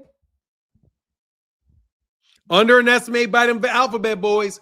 So anyway, I was just going to say this again, man. I'm going to say it again. I'm going to say it again. I'm going to say it again. Because, man, God dog, y'all supported so heavy today, bro. Man, Mike. Oh, man. Theodore Mays in the building. Thank you, Theodore Mays. Appreciate you, brother, with the $20 holler, brother. Thank you so much. And my guy, Vic, in the building said, rest in eternal peace to Pops. Stand and stay strong for now. Thank you. We are, man. He's a strong. Hey, bro, you want to hear what happened when my dad was passing? Let me tell you, man. Let me tell you something, bro. Like, this is a wild story. My dad is so fucking strong, man. Like, my dad is one of the strongest human beings you will ever see, bro. Like, his strength is amazing, man. And he was going through the strokes, and he was going through, like, you know, like his mind wasn't the same. He was, you know, but man, he was like, man, I want to get out that door. I want to walk, and I want to walk out that door. I want to, like, he wanted to get up, like, all the way up until, like, his vitals were sinking and we took him off his medication and everything. He was still, the story was that nurse was still trying to keep him in the bed because he was like, no, I'm going to get up. He was on death's door still trying to stand up. That's a hardcore dude right there, man. You know, no matter how many times that man was knocked down in his life, man, no matter how many things didn't go his way, no matter how many things, you know, no matter how many things went wrong, man, my dad was optimistic, man. Optimistic, believed in the future, was always working to get better, man. You know, like literally was in physical therapy, even on this deathbed, lifted, trying to do stuff to get himself stronger, man. And it was just time to go, you know? So I couldn't have asked for more. I'll say that. I couldn't have asked for more. You know what I mean? I couldn't have asked for more. I couldn't have asked for more. He's the strongest man I've ever seen. Super athlete when he's a young man, became a successful businessman, good father, good father. And you know what a good father is, man? A good father is somebody that stays with his family and fights through it. You know, that's what a family member, that's what a family man is, man. Doesn't mean you're always perfect. Doesn't mean you don't hurt people's feelings and you don't make mistakes, but you stay committed to the concept of family. You know, and my father was dedicated to the concept of family. You know, more than anything, family. You know, he had his money, he had his boat, he had his yachts, he had his big fancy cars and all the things that come along with being a success, you know. He was able to enjoy being the big man. He worked and earned his way to be the big man. And then he was able to enjoy being the big man, you know, and all the ups and the downs that come with that stuff. So he's just a hero, man. You know what I mean? That's a life well lived. And I'm just blessed to have known the man, you know, stole so much of his stole so much of his material. It's ridiculous. You know, like I listen to, you know, you steal so much from him, you don't even realize you're stealing it from him, man. But yeah. So, hey, man, kids, wives, husband, and all that, man, it's a time to feel close to him, man. And that's what it is. But, hey, man, in Bob's memory, man, guess what my dad's favorite sport? Thomas Hearns. Tommy the Hitman Hearns, bro. Tommy the Hitman Hearns. Do I got it on? This is a shirt my dad sent to Tommy the Hitman Hearns, bro. Yeah, he's a great man. He was a great man. He was a great man, and he will be remembered. He's a great man, and he will be remembered. You know, it's not some, you know, maybe not 300 years from now, but that's what I'm saying. Like, y'all talk about legacy and all that shit. Like, you guilt tripping Gervonta Davis about legacy. You guys sound crazy as fuck to me talking about legacy. Bro, legacy is something it's what you do over the course of your life. Just because you don't win an NBA championship doesn't mean you don't have any legacy. You know, just because you don't become a world champion doesn't mean you don't have a legacy. Your legacy is the legacy is what you leave behind. And you leave a lot more than belts and fights that people are going to forget. You know, who have you helped? Bill Haney? Besides yourself and your family, bro, we're getting to that age, Bill. Who thinks well of you, Bill? Do more people think well of you than hate your fucking guts? And why are you fucking making somebody else's running around all over the fucking place, tearing down other people's legacies and preventing them from building them naturally? Because I know you think you slick, Bill. And I know you're regretting fucking with me, Bill. And I know you want them cameras to stay on as long as they can, man. But I'm trying to tell you, I done fuck with the wrong cats. And it ain't even me. I'm telling you, y'all, it's not me. Y'all played with the wrong people's money. You guys played with the wrong people's money. There are some people out in this world, bro. That intelligent people will never, never, never, never pay any money to you.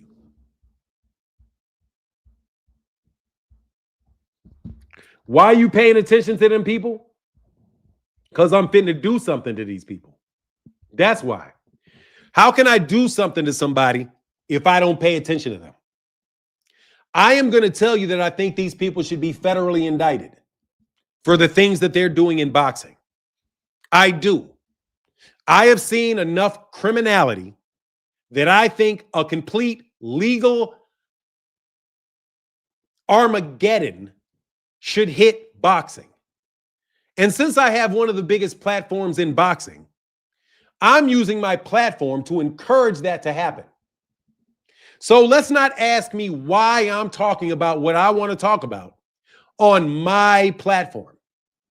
You all want me to talk about the things you want me to talk about on my platform because you don't really have a platform. You have bought views, coerced YouTube channels, and a bunch of media tricks. That's all you have. Let me tell you what I have. I have this. Adrian Broner, Big U. NBA gambling ring, UFC investigation, baseball pictures investigations into gambling. You guys are running around talking about prop bets all over Twitter, talking about your prop bets, this, that. Y'all used to do a lot of talking about betting. I've noticed that you guys are doing a lot less talking about gambling on Twitter. Yeah, I am. You guys used to talk about the parlays you're running and all of that shit. You guys have been a lot less active lately in that, haven't you? Haven't you? I noticed things. You guys have been a little less active on the gambling front lately. Y'all niggas ain't able to fix these fights no more and being able to, because you niggas can't, there's no way somebody can consistently win at that level of investment of money over that period of time and continue to earn money. Your only losses are fake because it's not your real money. My Twitter full of, oh, is it? Oh, it's not around me. Oh, I'm not the people that I'm talking about. No, I know it is. I know it is. I know it is. I'm talking about some certain people. I'm not saying that that's not the case. Anyway, maybe it's just wishful thinking for me. Maybe I'm just speaking things into existence. That's what it is. I'm just speaking them into existence. Because I have to tell you, man, I think the Errol Spence Jr. fight with Terrence Crawford was fixed. I think that was a fixed fight. I do. I think that was a fixed fight. He said, hey, I know. you know what it is, Controller Group. I'm just, speaking it into.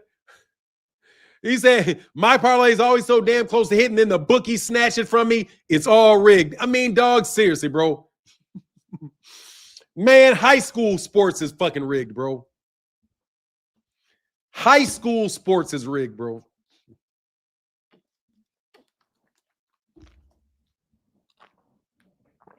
I'm just telling you, bro. Psycho Bunny time, bro. I want to get a sponsorship with Psycho Bunny. I think I can turn his light on. What's up, KQKC? Shout out to you, brother. Something wasn't right with my, but no, I'm telling you, I think that, let me tell you the fights that I think were fixed. Okay. I believe that Tyson Fury, Deontay Wilder 2 was fixed. I believe AJ versus Andy Ruiz 1 was fixed. I believe Terrence Crawford versus Errol Spence was fixed. I believe Martin Bakole versus Joseph Parker was fixed. And I believe that Carlos Adames versus Hamad Shiraz was fixed. Those are 5 fixed fights those are 5 fights that I believe are fixed. 5. Oh, maybe Francis Ngannou. I don't know. I think those are all fixed fights. No. Bro, I don't. Look, man, you're going to have to go away, bro. I didn't say Terrence Crawford fixed the fight. I said that I thought the fight was fixed. I didn't say that I thought Terrence Crawford fixed the fight. I don't have a lot of room for dumbasses. There's a difference between me saying that I think a fight was fixed and me thinking that Terrence Crawford fixed the fight. No, you can be in a fixed fight and you have nothing to do with you having nothing to do with fixing it. Okay? You can be.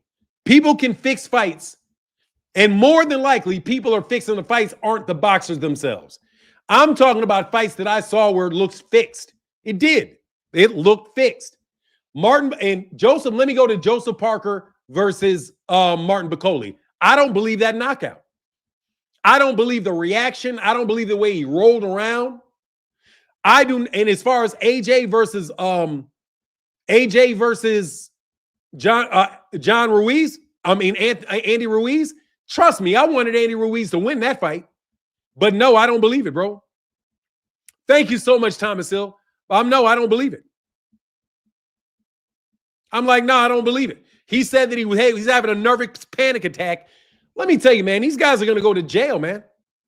These niggas are greedy and broke, man. I mean, at the end of the day, you niggas are broke, bro.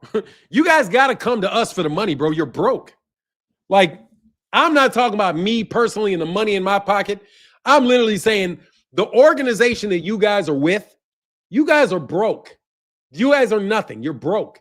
You are little sub-organizations inside the organizations. You're fucking nothing. What up? What up, Lori? Y'all are nothing, bro. You guys are nothing. The people you look up to are nothing. Ari Emanuel. Donald Trump. Ari Emanuel. Bro, let me tell you something, man. Cats that have been doing shit for 50 fucking years. Turkey is a made man. Turkey is a get the fuck out of my face, bro. You don't even know what a made man is, dumbass. Do you know what a made man is, dumbass? He is not a made man. Because nobody had to make him, stupid.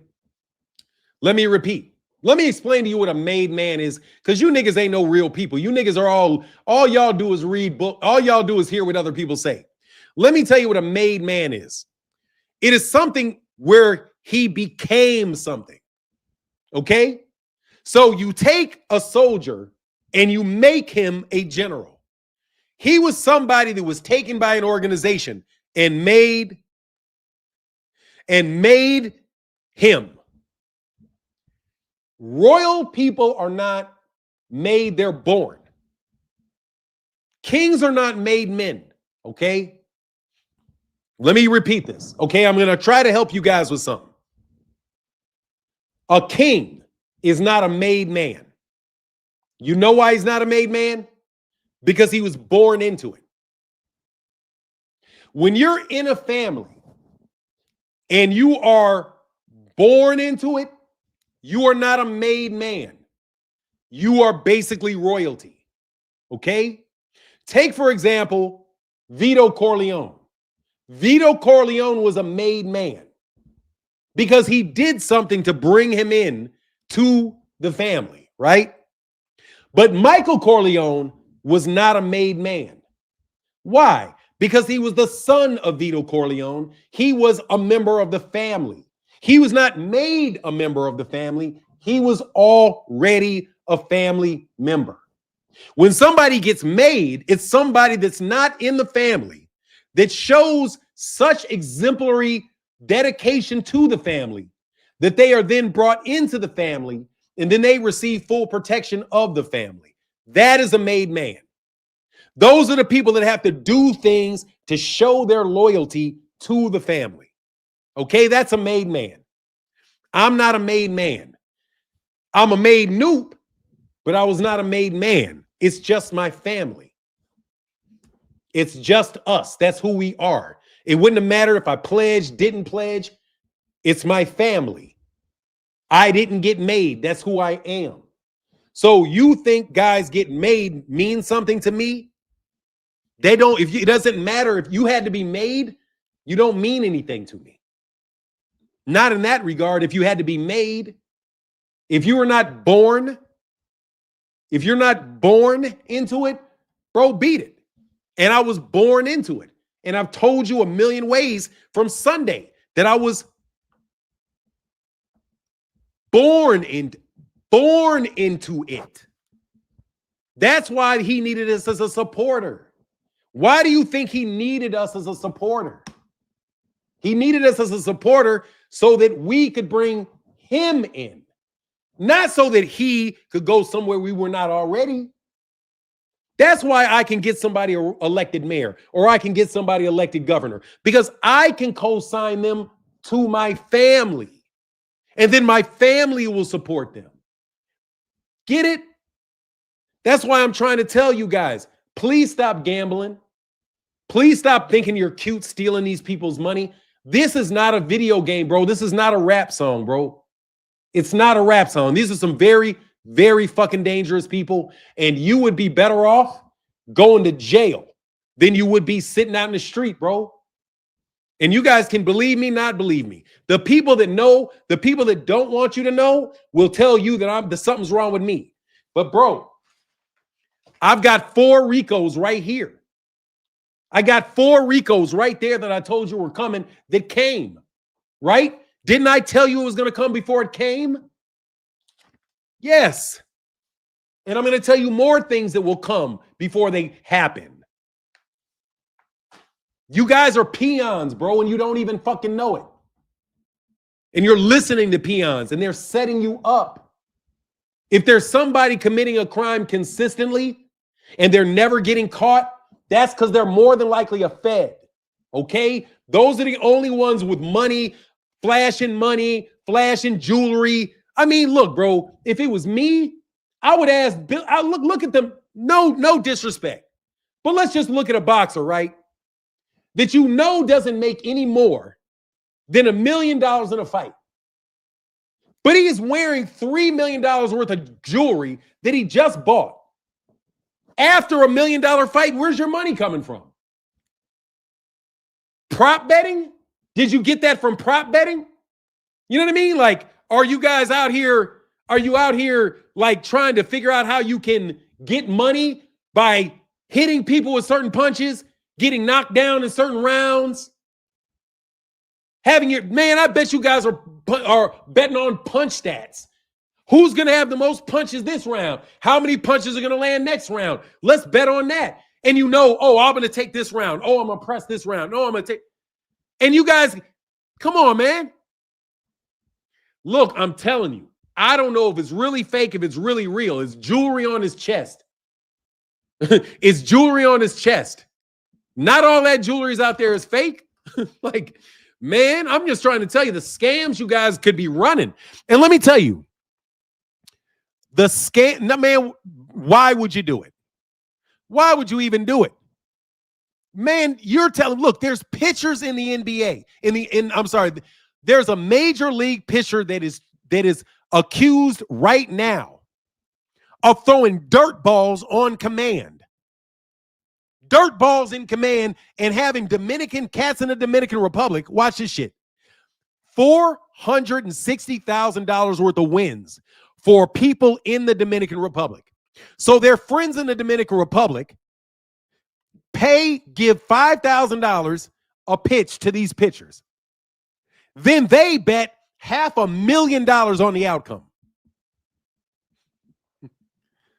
You're trying to tell me this shit's not happening in boxing? You're trying to tell me Deontay Wilder gets beat half to death and nobody in Deontay's camp can get paid off the fact that he knows a knockout is coming? Didn't Deontay Wilder claim all of these things took place to him? And what did the media do? They just ridiculed him. That's all the media does, is when a boxer says he believes some cheating took place, they do, what do? They do just like they did to me when they all want to throw a bunch of news articles at me. They threw a bunch of news articles at Gervonta, and they threw a bunch of news articles ridiculing and making fun of Deontay Wilder. It's the same scam you guys are running, bro. And you got to keep, let me tell you, let me go back into boxing for a little while. Can I put a one in the chat if I can give you some boxing history for a second?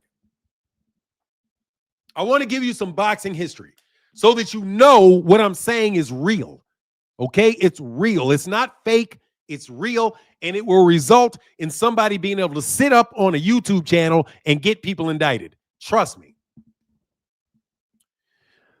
The reason that boxing wears, okay, do you know how everybody in boxing dresses up to come to boxing matches? It's like a lot of pomp and circumstances to the boxing matches. You have people the white people are wearing tuxedos. The black people are there are dressed to the nines, right? Everybody wants to show how much money and jewelry they have, right? Let me tell you where that came from. It came from the start of boxing because royals were the ones that sponsored boxing. Okay? Listen to me. The king and the royals, they're not going to get arrested, right? By parliament. They're not going to get arrested by the police. They're not going to get arrested. But they will kill each other. And so will the upper level aristocracy, right? All the people that are kind of the dukes, the duchesses, all those people that are considered to be in the royal court, when they beef with each other because they got so much money, they used to kill each other. So what they did to stop killing each other is that they would get a champion and they would represent the champion. So say I'm the Prince of Wales. And I got a beef with the Duke of Earl. Please forgive me. I don't know what the royal titles are or anything. But just say one duke gets mad at another duke, right? And they're both responsible. They're both big killers, right? Because dukes are killers, right? So they're both killers in their own little areas, but they got beef with each other. So what do? They get somebody from there, from where the one Duke is from, and they get somebody else that's from the Duke that the other guy brings one, and they put the money up for their two champions to fight each other, right? So their whole crew gets to sit around at a fight, watch the fight. That crew gets to sit around, watch the fight. But at the end of the day, the only people that get hurt are the stand-ins for the royal people. That's what a champion is. A champion is a stand-in. So you're if I say I got a beef with Vel Wagner, my son will be my champion, his son will be his champion, and those guys fight to the death. Because me and him can't fight to the death because we're too old, right? Whatever. So that is what boxing is. It is something that is basically illegal, should be illegal, but it serves a royal purpose. Okay? I wouldn't know. It's the same thing. I'm telling you. What can anybody tell me what fight? All right. Quiz. Can anybody tell me about the fight? A fight that was put on Turki Al-Sheikh's card, on the first card in it. Does anybody remember the fight that we talked about that Turki Al-Sheikh put on at the very bottom of that fight card with Terrence Crawford and Canelo Alvarez? Does anybody remember that fight, which was somebody named, last name Martin versus Sultan? Does anybody remember that fight, Martin versus Sultan? Watch this. I'll show you.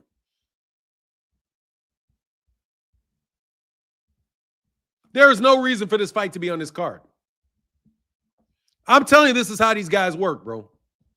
And why I'm going to fuck your boy up. You can believe I'm going to fuck your boy up. I'm going to fuck him up. For sure, I'm going to fuck him up. But I just want to let you know the game he plays. I'm telling you, I'm going to put these niggas in jail.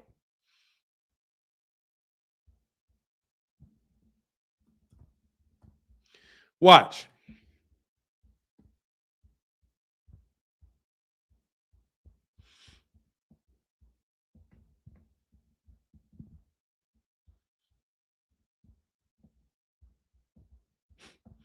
I'm telling you, this is how silly these niggas are.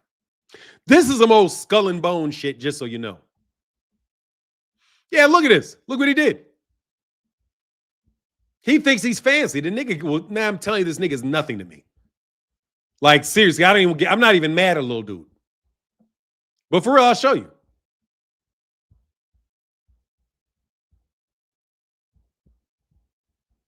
It's right here.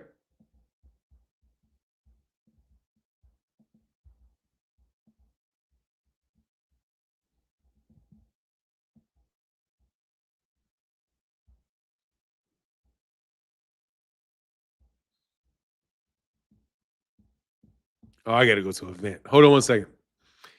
All right. Look, I'm just telling you, there's no reason for this fight to be on this card.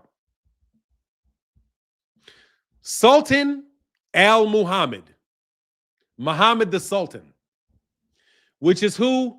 Muhammad bin Salam. Muhammad al-Sultan, right? Read that backwards. Muhammad the Sultan versus Martin Carabello. I wonder what Carabello means.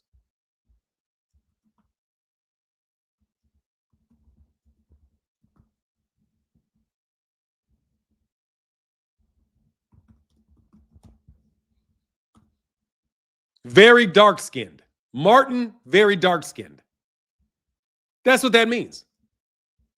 Martin, very dark-skinned.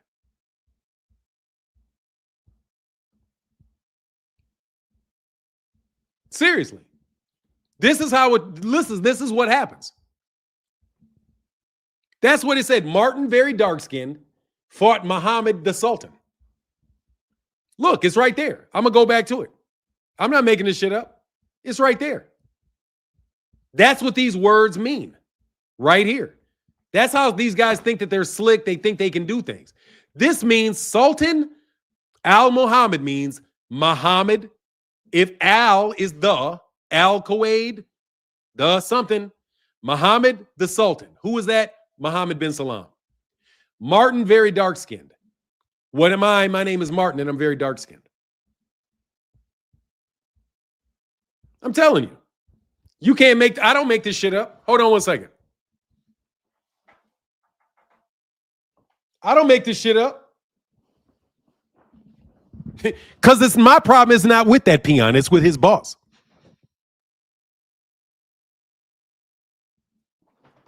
Seriously, my problem is not with, no, I'm telling you, go look at it. I told you, and I'm going to put him out of business. Like, dude, this nigga's nothing. Look.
All right, what about now? Keep telling me if you can hear me. Can you hear me now?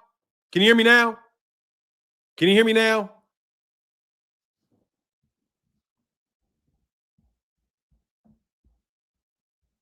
You can hear me? All right, cool. All right, no, bro. Look, let me say something, man. To the people that, let me tell you something, bro. You guys that are leaving these stupid comments, you came on after I already told you what's going on. So, bro, you guys are fucking pathetic, bro. Fuck out of here, bro. Thou shalt not raise a false report. Put thy hand with the wickedness of the unrighteous, thy tongue from evil, thy lips from, bro, suck a dick. You know what it says in my Bible? It says, tell niggas that are whack, ye shall suck a dick and fuck off. That's what it says to me, bro. That's what the Bible told me. I'm no disrespect to the Bible, but that's what it told me. It told me to tell niggas like you to fuck off. Because I already proved it, man. Ye shall sucketh, ye shall sucketh and fuck off. Okay? That's what I'm talking about. You're not his friend if you tell him that he was right. I'm sorry, again. I need to ask you a question. Can anybody tell me, put a 1 in the chat, if over a year ago I told you that there were going to be Ricos? I need to check to make sure that I'm not telling you something that sounds crazy just because I'm telling you everything. Did I not, or did I not tell you about 4 fucking Ricos that were going to take place? I think I did. I think I told your asses about 4 fucking Ricos that were going to take place. I was crazy then. Did I make this up? Or is this on a fight card? It says Sultan Al Muhammad, and it says Martin Calabello.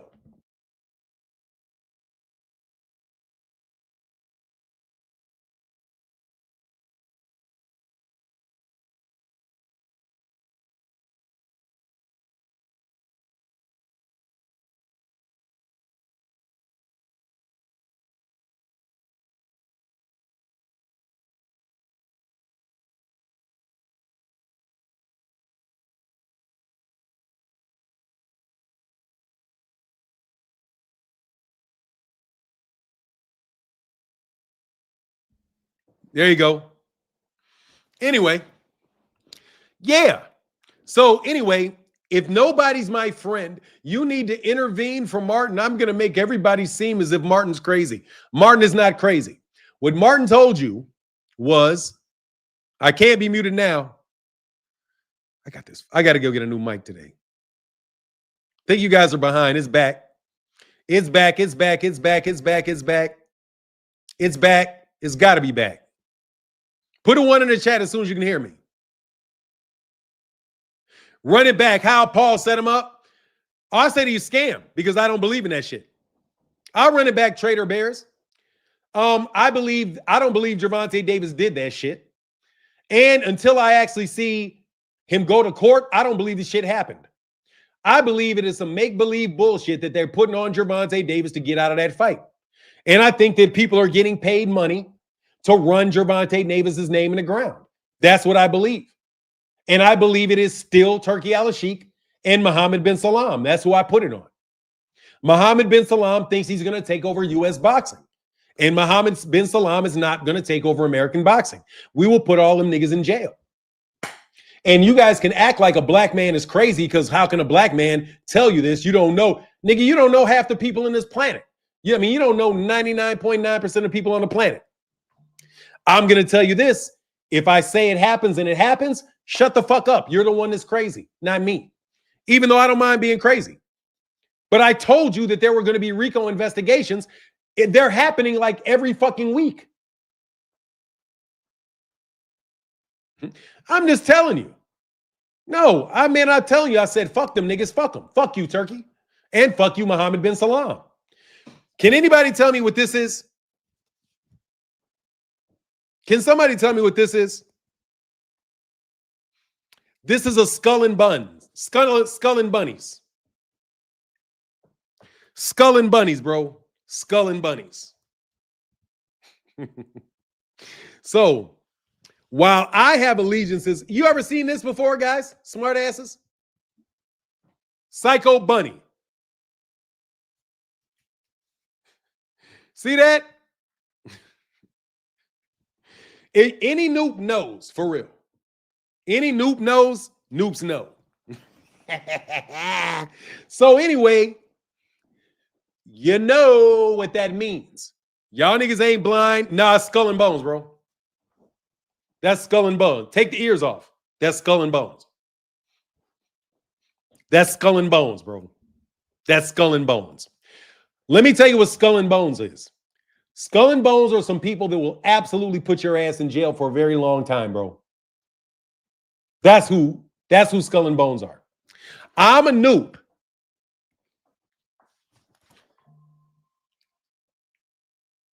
Get it yet? Hold on a second. Do we understand yet? Do we understand yet? Do you get it yet? Anyway, 223 or 322. What is that? Psycho bunny. This shit's dope. They got Will Smith on camera slapping Chris Rock with no arrest. Hell no. I wonder if he find up gotten sued eventually. So anyway, bro, there's a lot of noobs that are skull and bones. Just so you know, the noobs are now good with skull and bones. So the Society of Skull and Bones and the fraternity, the what do you call it? Fanon clutch the pearls. I'm telling you, she know.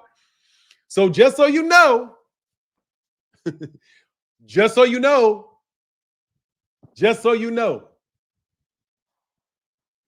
that's the number of skull and bones in German. Thank you, brother.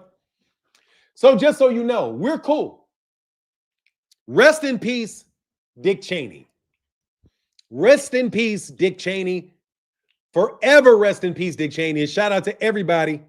There you go. 3223. There you go. 7 World. There you go. Anyway, so I'm sorry. What's this again? Hey, hey. Hey, how you like this fashion? Real quick.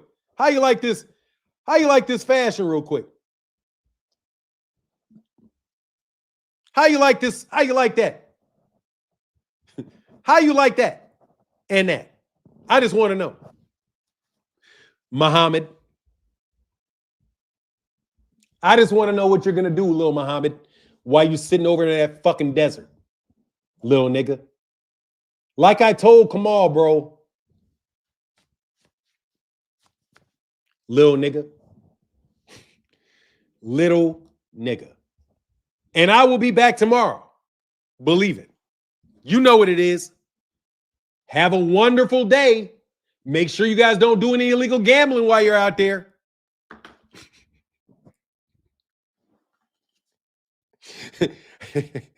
Hey, dog. I want to know why you niggas doubt me when we can do this. Bro, seriously, man, how could you? I don't even understand how you niggas can doubt what I'm telling you anymore. Facts, Fanon. Speak the truth to the so-called power, because the only power they have ever possessed is that which we give them. Absolutely. That's the only power that you got, is when you listen to these buffoons. When you listen to these buffoons, these little gimmick tricks, these little tricksters, bro. But no doubt, spend some time studying masonry.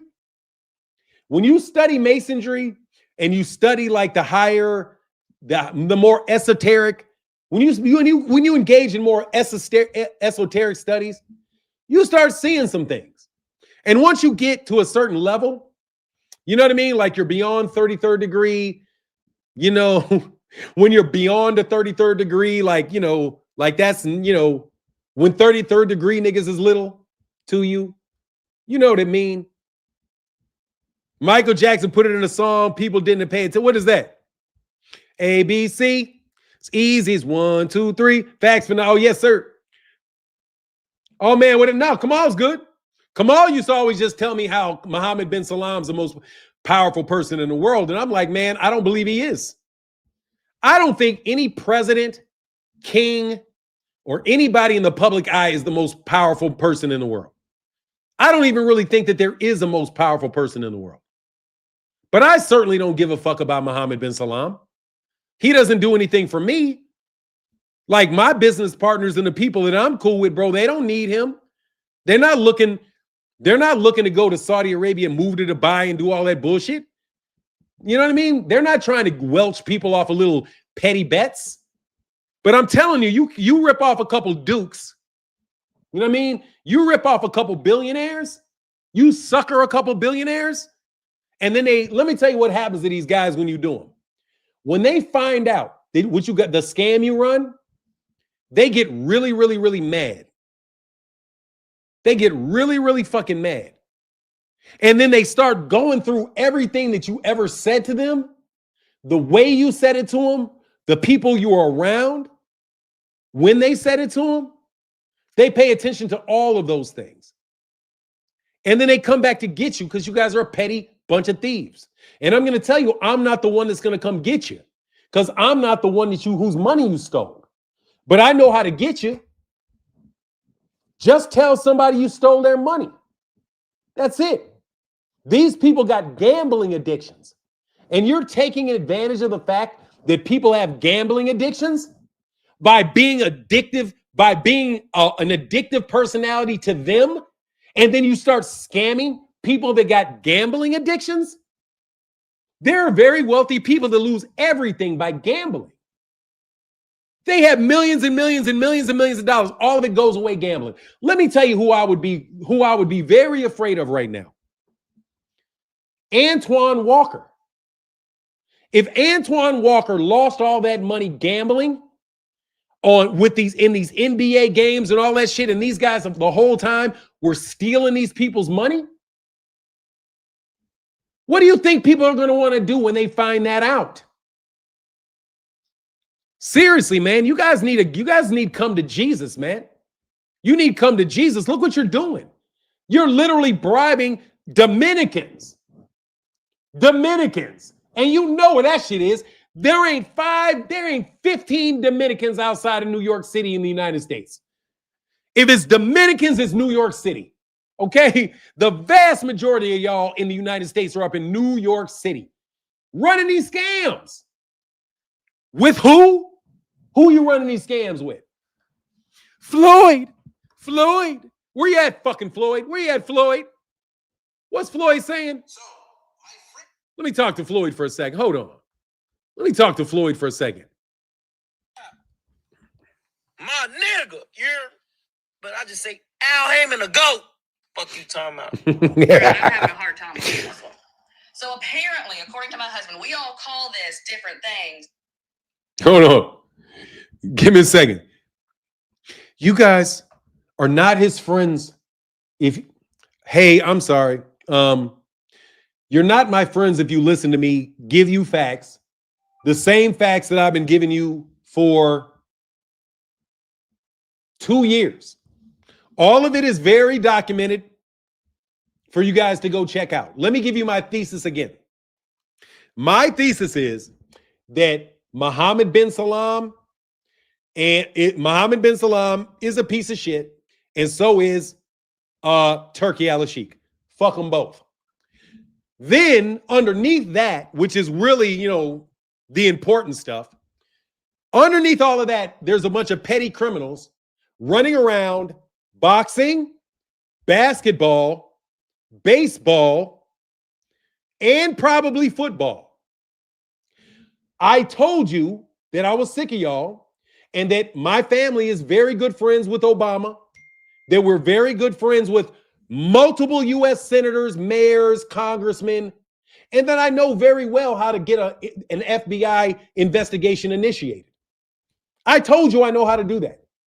I can make a call or two and say, look, I don't really have to make a call or two. All I got to do is really say it. And then the people that I went to law school or the people that are in this community, what they'll do is they will start the process of seeing whether or not what I'm saying is real or not. And if it becomes real, trust me, they're going to act on it and you're going to get indicted. Voila, that's it. No more magic show. That's it. Very simple. We've given a lot of money to politicians over the course of the last 50 years. We are very, very well placed politically, not just in the black community, but in the upper level white community because, hate to break it to you, half of my family is white in the United States. So they're very, very wealthy. I told you about that. They also like to gamble. They also gamble on boxing matches. So what I told you was, you guys should stop doing this because some of the people that you're suing, some of the people that are betting on these boxing matches, I happen to know that they're very wealthy people. They don't mind losing $100,000, $50,000, but the worst thing you could ever do is them find out that you cheated them. So these people who I told, because they're my relatives, that they were cheated, they went about investigating whether or not they were being cheated. They were told they were being cheated, and they proceeded to take actions against the people that are cheating them out of their money. It's a very simple thing that I told you, and it started 2 years ago. It's not witchcraft. I know how American jurisprudence works. Any congressman can get you indicted. Any U.S. congressman from any district can initiate an FBI investigation on you. You can do it from anywhere in the country. If you have a good relationship with a U.S. congressman, that U.S. congressman can initiate an FBI investigation on you.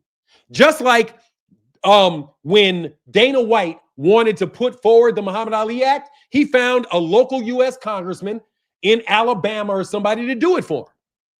That's no different than what I can do. I'll just call Tammy Duckworth.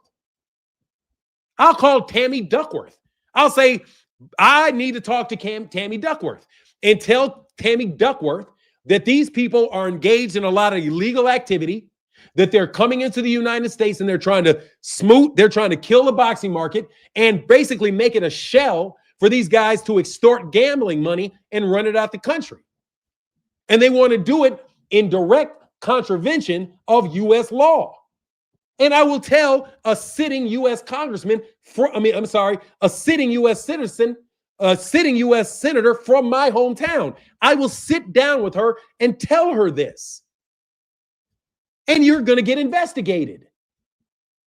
It's not rocket science. We've got 50 U.S. We got 100 we got 100 senators. We've got, 203. We got 300 something congressmen. We've got directors and all kind of different people in the attorney general's office. We understand how this works. Just like you guys think you can come in and spread some money around and get things done. Bro, all we got to do is we've already spread our money around. You're only trying to, let me tell you, you guys are only trying to spread your money around places we've already spread our money around. Dog, there's couple of things like Nipsey Hussle said. There's a few things you ain't gonna get that you can't buy. Love, loyalty, and respect. You can't buy love, loyalty, and respect. You can't come in from Saudi Arabia and buy love. No, ain't nobody died and bled for you. You ain't died and bled for nobody. They don't love you. You all weren't playing together in the park, in the playgrounds and shit. You ain't going to people's parents' funerals and all of that. They don't love you. They don't respect you either because you're a snake. You can't buy respect. That's what you think you can do. No, you got to put the work in, man. You have to have 50 years, 100 years, 200 years of your family and your relatives, whether they're in Chicago or LA, or you got to have a history that we have. You cannot overtake us in a day. It will never happen. So it was very easy for me to predict these indictments. Not because I'm going to do it, because the people whose money you're taking are going to get their money back out somebody's ass. They don't care about the money. They care about the fact that you tricked them.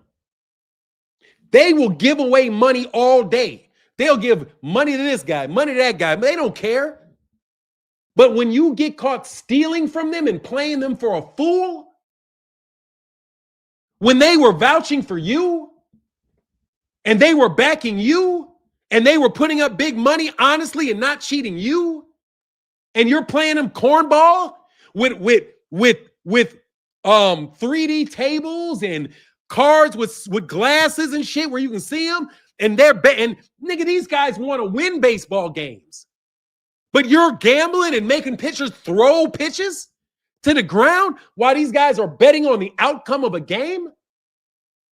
Or they just love the game and they want basketball and boxing to not have a bunch of cheaters.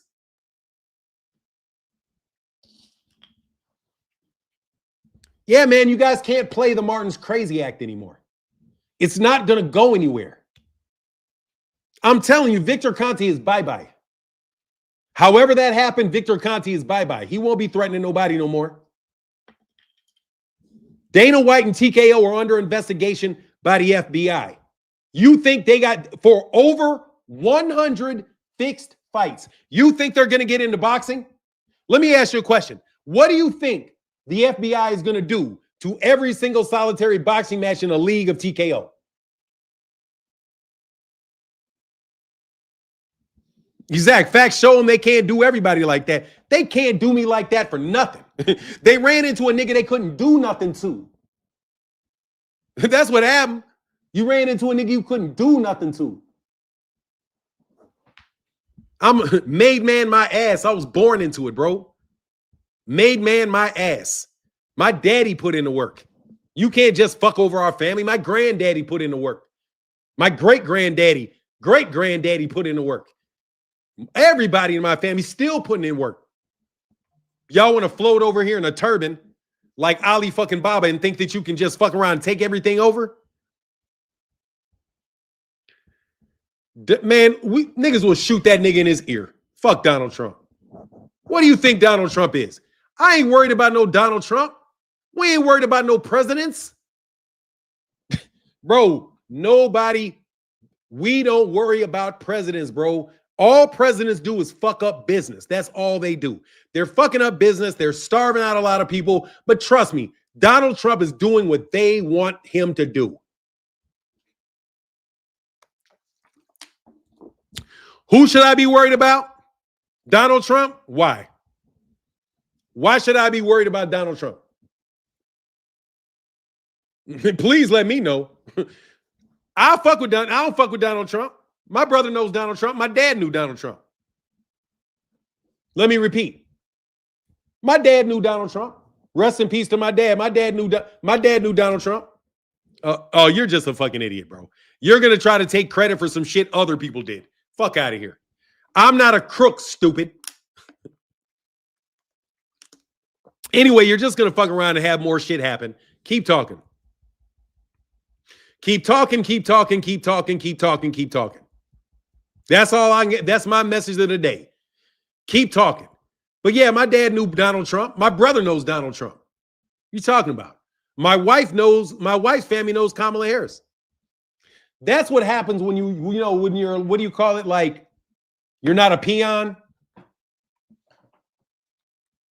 You know, anybody can know Donald Trump. You think it's hard to know Donald Trump? You think the Donald Trump that's been around for the last 79 years at every public speaking event all over the place, it's hard to get to know Donald Trump?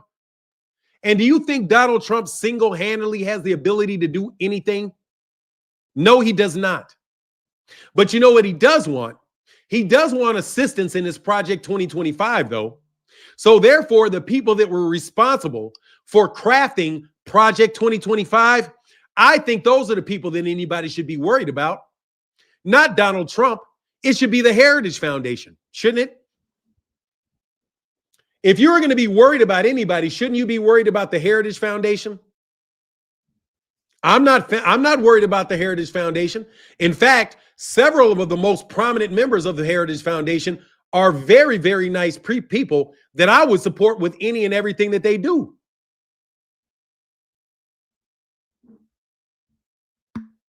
Okay? Like I said, my name is Martin Blackwell. Google me. But you already know.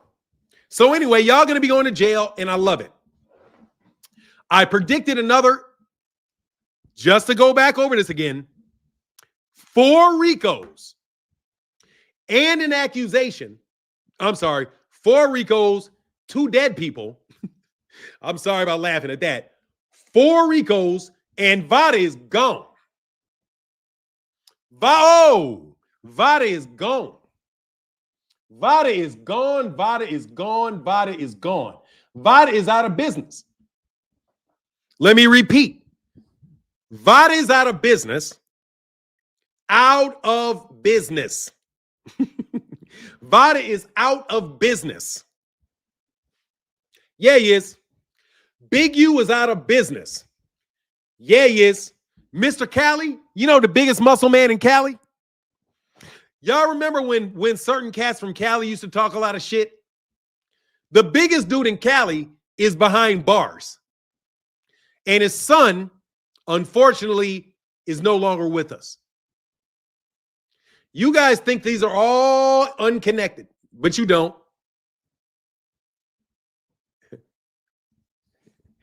Oh, please do. Send the heat. Send the heat. Send it. Hey, send it. Send it to me. I appreciate you, big secret. Send the heat. Come on. Bring the heat. Bring the heat, little man. Bring the heat. Hey, I want every single solitary one of y'all to try to bring the heat. Bring the heat. Bring the heat, bro. Please bring the heat, dog. If you can get it, If you can muster it today in your heart, I want you to absolutely, positively come get me. Do something. You know what I said before. Do something. But I think we've already been here before, haven't we? I think we've already crossed this road before. Some new tough guy thinks that he got some muscle. Bro, we've crossed this road before. You've already threatened me. You've already done the, you better be quiet for non, or somebody's, Bill's going to come get you. You better be quiet for non, because, you know, the mafia niggas in New York, they so tough. Oh, you know, you better watch this for non, because, you know, we Crips. You know, all the fake baloney bullshit y'all try to do to make people scared. You guys have already ran that route with me. You've already ran the whole loop of trying to discredit me for being a liar. You've already tried to discredit me for this, that, and the other. You've already done all of that. And none of it worked. None of it.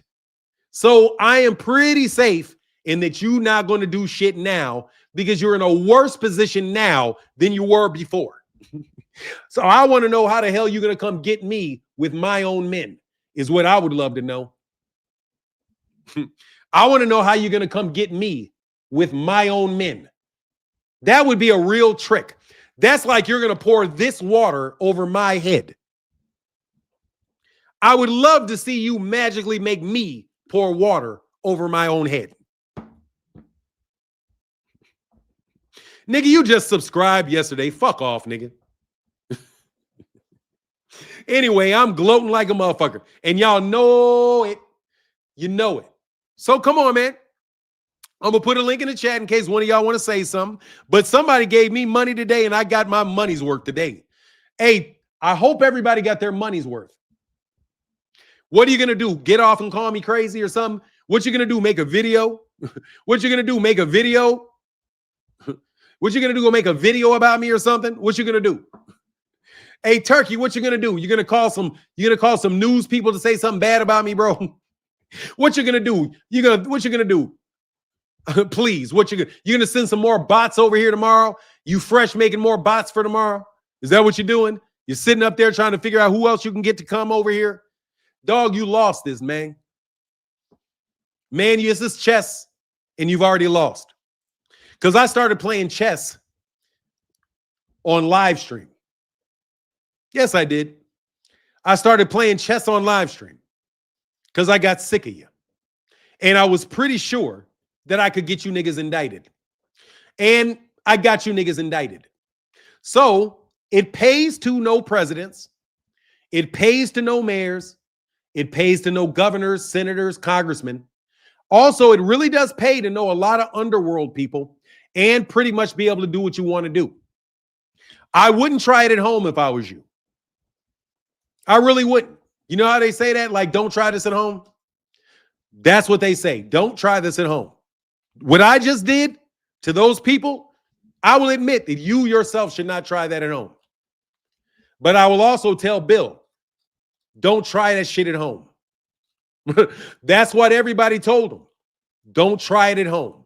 They were told, don't try that. It's a lot easier than you think it is. I mean, excuse me. It's a lot more difficult than you think it is. It is. And I'm going to pay tribute to my father because my father loved boxing. So what I'm going to do is run all you scoundrels into prison cells. I'm not threatening to put you dudes in any street stuff. I'm just telling you that the Justice Department absolutely positively is watching you. And if you fart wrong, they absolutely can come get you. Whether or not you are an informant or not, you better believe it. Skull and bunnies, baby. But if a white man told you that,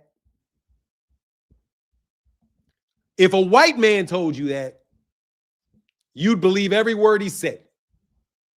If Alex Jones told you that there was a man that was doing that, you'd believe every single solitary word you heard about a black man.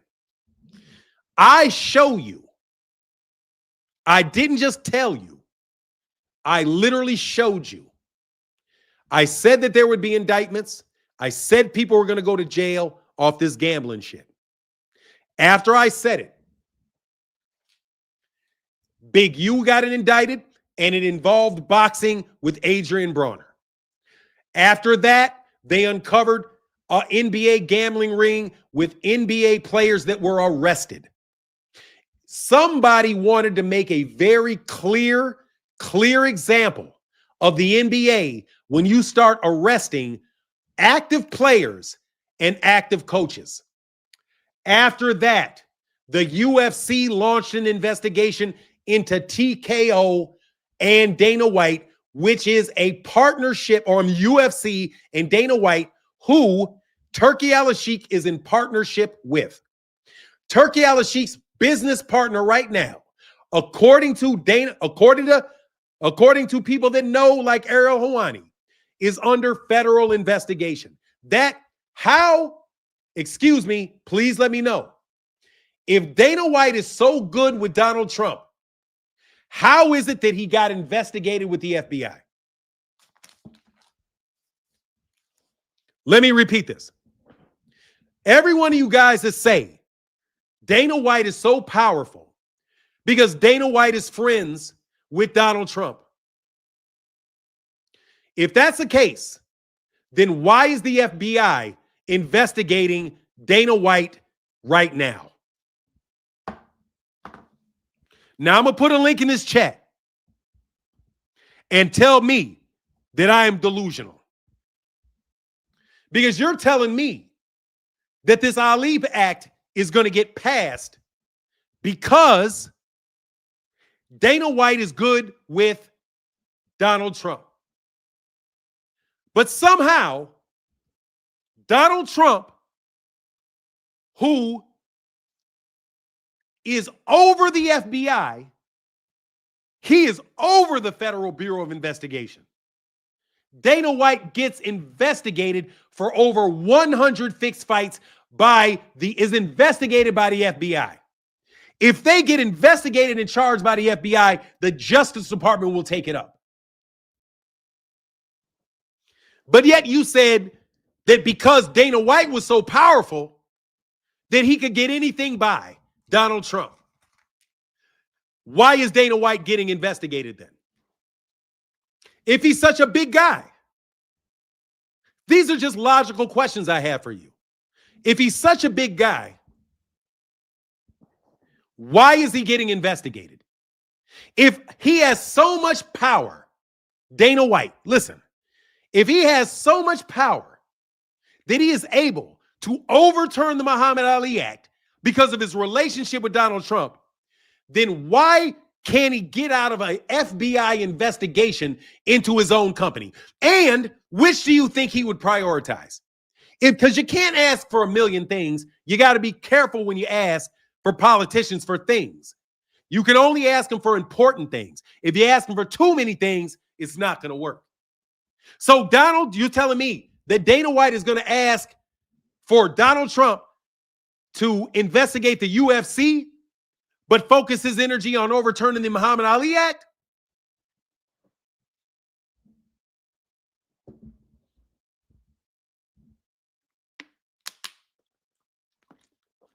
What's up? What's up? What's up? Seriously, man, I like the long debate. I like the long debate. You remember that? Y'all like to debate every 5 seconds. You want to debate every 5 seconds. Y'all want to say, he just smoked this dude in the debate. Oh, he just smoked that dude in the debate. Oh, man, I smoked this guy in a debate. We want the smoke. I told you, I don't like those little 30-minute debates. I like the long debate. We're going to see over the course of years who is right and who is wrong. This shit ain't subject to change. This shit ain't subject to change.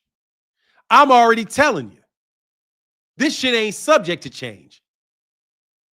You know you feel that smoke. You know you feel that heat. Hey, from what I heard, Dana White called the feds on his own fighter. He suspected of fixing fights. He probably wanted to get ahead of it. They know what that's called? Setting somebody up. He's trying to be a snitch. I'm just telling you, man. You know, you guys played a lot of gambling with the fact that you didn't think I could pull this shit off. You guys sure thought y'all was some fancy Negroes, didn't you? Yeah, you did. You thought you was some fancy Negroes. Oh, they're all going to snitch. They're all going to snitch. All of them. Every single solitary one of them are going to snitch, bro. Because they're either going to snitch, I'm telling you, they're going to see you one way or the other. Let me tell you why they snitching and why all this shit's taking place. Because the people that they're in trouble with, bro, you'll be better off in jail. You're better off in jail, bro. I'm telling you, you're the people that you're ripping off. You would be better off in jail than to have them cats catch you. And matter of fact, your life, they'll make your life worse. Man, let me tell you something what these people do, bro. Did anybody ever heard guns, germs, and steel? Has anybody ever heard of the phrase guns, germs, and steel?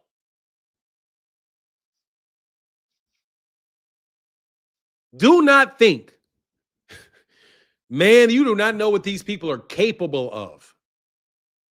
You have no idea what these people are capable of, that you whose money you're stealing.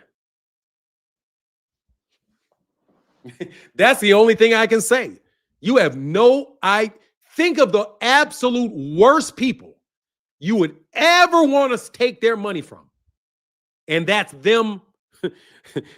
And that's them. I'm telling you, bro. I'm telling you, they don't, man. These people right here. These people right here. See, I got a skull and bunny. These people right here are the last people in the world you want to play with their money, bro. Guns, germs, and steel is how the Europeans took over America. They took it over with guns and bullets. They took it over with trains and guns, germs, and guns, germs, and steel. Steel could be the bullets are made from the steel. The trains are made from the steel. That's how they cleared out the country. But I want you to look at this word right here. Germs. Germs. Do you know how the Medici killed people? Old school shit right here. Do you know how the Medici killed people and where they killed people? Anybody want to guess? It's in the name. The Medici. It's in the name. Just a quiz if anybody knows how the Medicis used to kill. Medici. Does anybody ever heard the name Medici? The Medicis. The Medicis. The family, the Medicis. They do it through medicine. They give you diseases. Yeah, they give you diseases. Absolutely. They'll stick a shot in you. Boop. And that shit will be radioactive.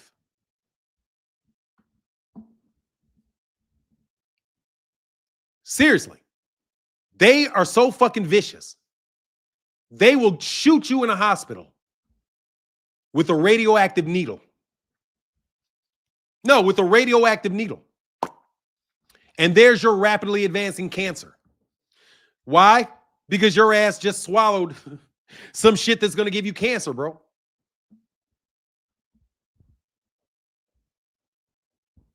I'm telling you. That's how they would kill us. Guns, germs, and steel. They get you into the hospital and they kill you in the hospital. Did you guys saw The Godfather, right? Where did they try to kill the Godfather? Where was the second people where they tried to kill the Godfather? If you watch that book, it was in a hospital. What did Michael Corleone eventually die of? He died of diabetes. He died of diabetes. Guns, germs, and steel. He died of diabetes. He was assassinated long term. They didn't kill Michael Corleone fast. They killed Michael Corleone slow with the diseases they gave him. Really. It's a very, very sad part of history if you study history and how much double dealing and how bad these people really are. I believe Suge Knight got Eazy-E like that, in my opinion. I'm just telling you, man, you saw what Victor Conti said. Victor Conti said, I don't care if somebody went into your toothpaste and they stuck something in your toothpaste. They absolutely can stick some cancerous shit in your toothpaste. You're brushing your teeth, you swallow that shit. You show you a couple months later, you show your ass up to a hospital and you got a cancer. Yeah, you do, because there are things in this world called carcinogens. I'm telling you, man, you guys, okay, the amount of times boxers have given my mom the wrong dose or even prescription, too many. They definitely use medicine as a whip, and that shit's sad. I assume I didn't get the COVID vax. I mean, bro, they're literally shooting everybody with vaccines and asking you for vaccines. They can give you a hot shot anytime they want. These people right here can give you a hot shot anytime they want. It's called a hot shot. They do it in drugs too. Like you can kill somebody with an overdose.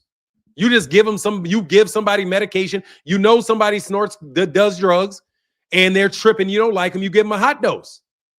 Just like if you know that you have a musician, they're slipping off. You got a problem. They're trying to get rid of this deal, whatever. All of a sudden, they die of a drug overdose. You know what I mean? Like, look how Michael Jackson died. Look how Prince died.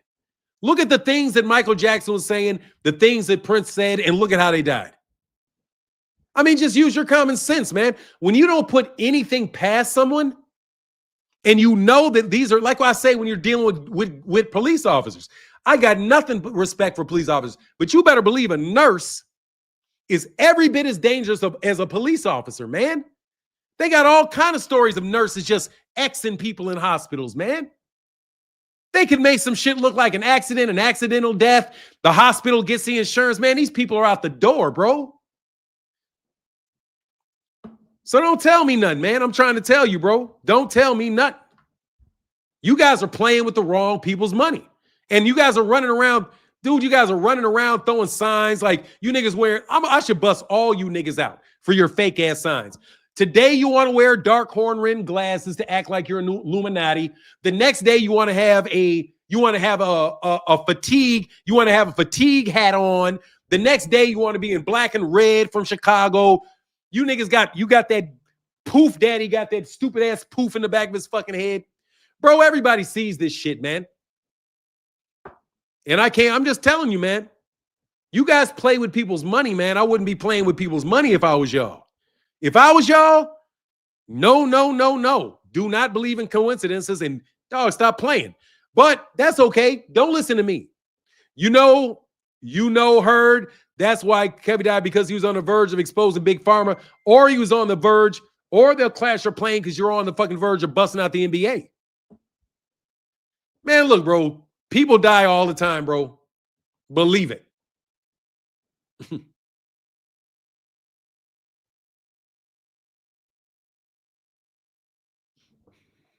Heard. Okay. Oh, I heard that's why Kobe died, that he was on the verge of exposing Big Pharma. Look, man, let me tell you something, bro. I ain't got no problems with these people because I'm cool with them. like I'm just telling you, bro, I'm good. I'm just telling y'all stop playing with people's money. Most of the shit that people get into trouble with is you playing with people's money. Like, seriously, man. Can you have my thoughts on Gervonta Davis? No. Gervonta Davis is a great guy. I think he got set up. I don't believe it until I see the police report. And one day, I didn't know. 2 days, I don't know. 3 days, I don't know. 4 days, I don't know. 5 days, 6, 7, 8, 9. When you get to 10 days and there's no videotape, even though Jake Paul said he saw the tape, but this is a tape that Jake Paul saw that nobody else in the world saw, and that even the person that accused him doesn't even know exists. So I don't believe it. I think it's a facade. I do. I think this is a facade. I think it's bullshit. I think Jake Paul probably was. If this guy does, if Gervonta Davis, let me put it this way. If Gervonta Davis, bro, shut up. That's what I thought, bro. You wanted an excuse to call somebody a filthy woman beater. Fuck off. When the guy gets charged for beating a woman, let me know. When he gets convicted for beating a woman, let me know. Until that, you're just a disgusting accuser. You're nothing but a disgusting accuser. You are somebody that has no idea whether or not somebody did it or not, but yet you're running your mouth like you know they did. But I'm going to get off that second because I'm not even going to give that any more airtime. I'm going to get back to you niggas knowing the truth, bro. This is where your conspiracy theories and all that bullshit, you know how they got conspiracy theories and shit? And then you got all the real world stuff. This is where the two hit together. It's where it combines. Where the real shit happens. You guys are stealing from some very, very private, but very, very wealthy and very, very influential and very, very vindictive and very, very capable people. That's who you stole that money from. Okay? Because you guys thought through your hedge funds that people were not going to pay attention to what you were doing with the money in their hedge funds. Also, when they're out here gambling, they had no idea that you were actually fixing the card games. And they did not know that you could fix boxing matches in that many ways. Also, I am told that you're stealing from them by claiming that you're getting a lot more views than you're really getting.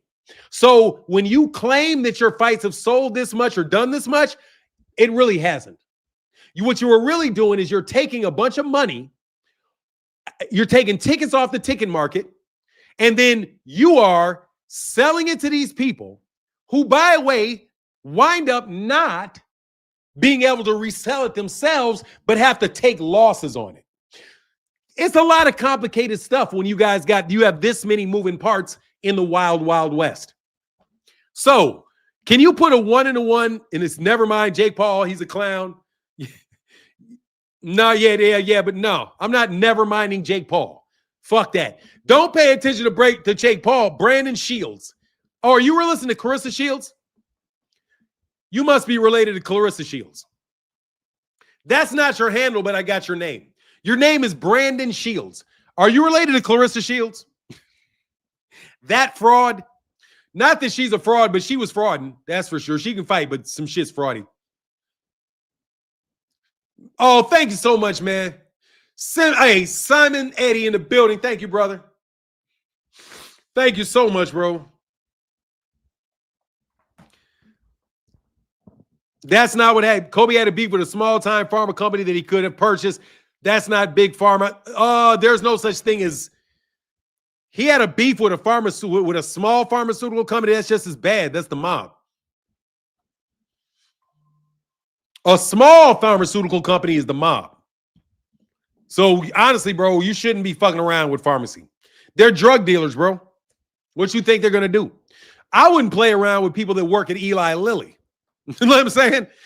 Like, for real. You don't know, man, you come up with a patent, you don't know what those people are going to do. Anyway, I would tell you that these people are very, very serious about their money. They take a lot of pride in their money, and they don't like people, and they really don't like people tricking them. So you kind of tricked some people you shouldn't have tricked, and you relied on some people that got fired. Because your organization is also in overturn. It's also getting the 5 families are all getting replaced. Is that what happened? Hey, what do you call it when everybody in business goes out of town? What do you have? Hey, what do you call it when every major criminal organization in a city gets placed under federal indictment? Would you call that an apocalypse? I think that the 5 families in New York City are under more pressure now than they've been in since the 1950s. They are in that much trouble. They are in that much trouble, bro. Man. Oh, my God. I'd feel sorry for him if I wasn't, a reasonable person. Anyway, let me see if anybody want to get on and talk boxing for 5 minutes. Hey, are you there, Phoenix? I'm sorry for this victory lap I had to take today.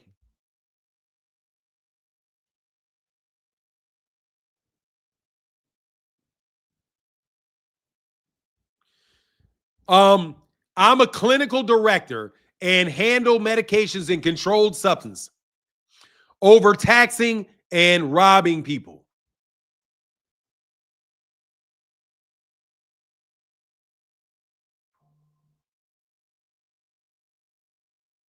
Oh, you give it to him. Oh, okay.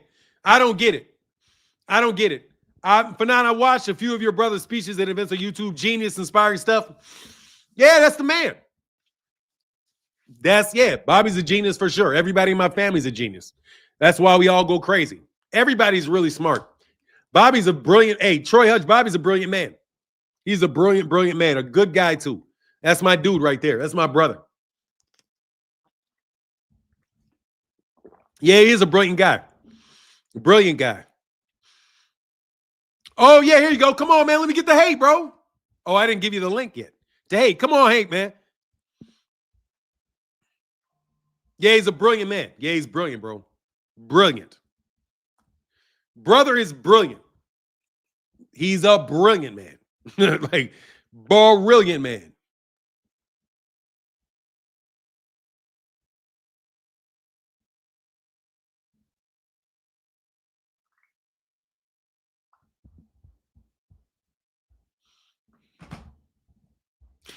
King of Hayden, what up, man? Hey, what's good with him, man? I'm good, bro. You know, my dad passed, but having fun today. Yeah, condolences on that, man. I know that's rough. Yeah.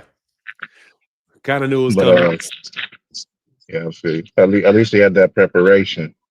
Yeah, we're gonna go ahead and get happy because it's time to hate. Yes, sir, man. I will need say- it. I will say, like, the Virgil Ortiz and Lubin fight ended earlier than I expected it to. I thought it was gonna be done like in round 5 or 6 or something, but Ortiz got him up out of there quicker than I expected. But like if you see when it was stopped, like Lubin was out. Lubin was out, like on his feet. Like that dude was asleep on his feet. Like they showed this angle of it where it was almost like directly in Lubin's face, like kind of looking up at him. And when you see it from that angle, you see like, yeah, that one right hook that Ortiz had caught him with. Like, yeah, he was asleep. So like the ref jumped in at a good time because man, since he was still on his feet, Ortiz was about to start really going off on him. So yeah, that was a good ending, and hopefully we get Ortiz and Boots next because you see, Boots got up in the ring, and that's how you know that somebody want to fight someone when they get up in the ring after that. We've seen that with a few other fighters. I'll give Shakur credit for that with Devin and made Devin. Hey, see, this is where I got to give Bill credit because he always be talking about how Devin is the first to do something. So Devin was the first person to run from Shakur Stevenson in the boxing ring.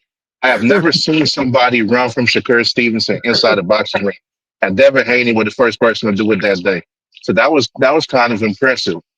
And then we got to give credit to Devin when he stepped in after Lomachenko against Ortiz.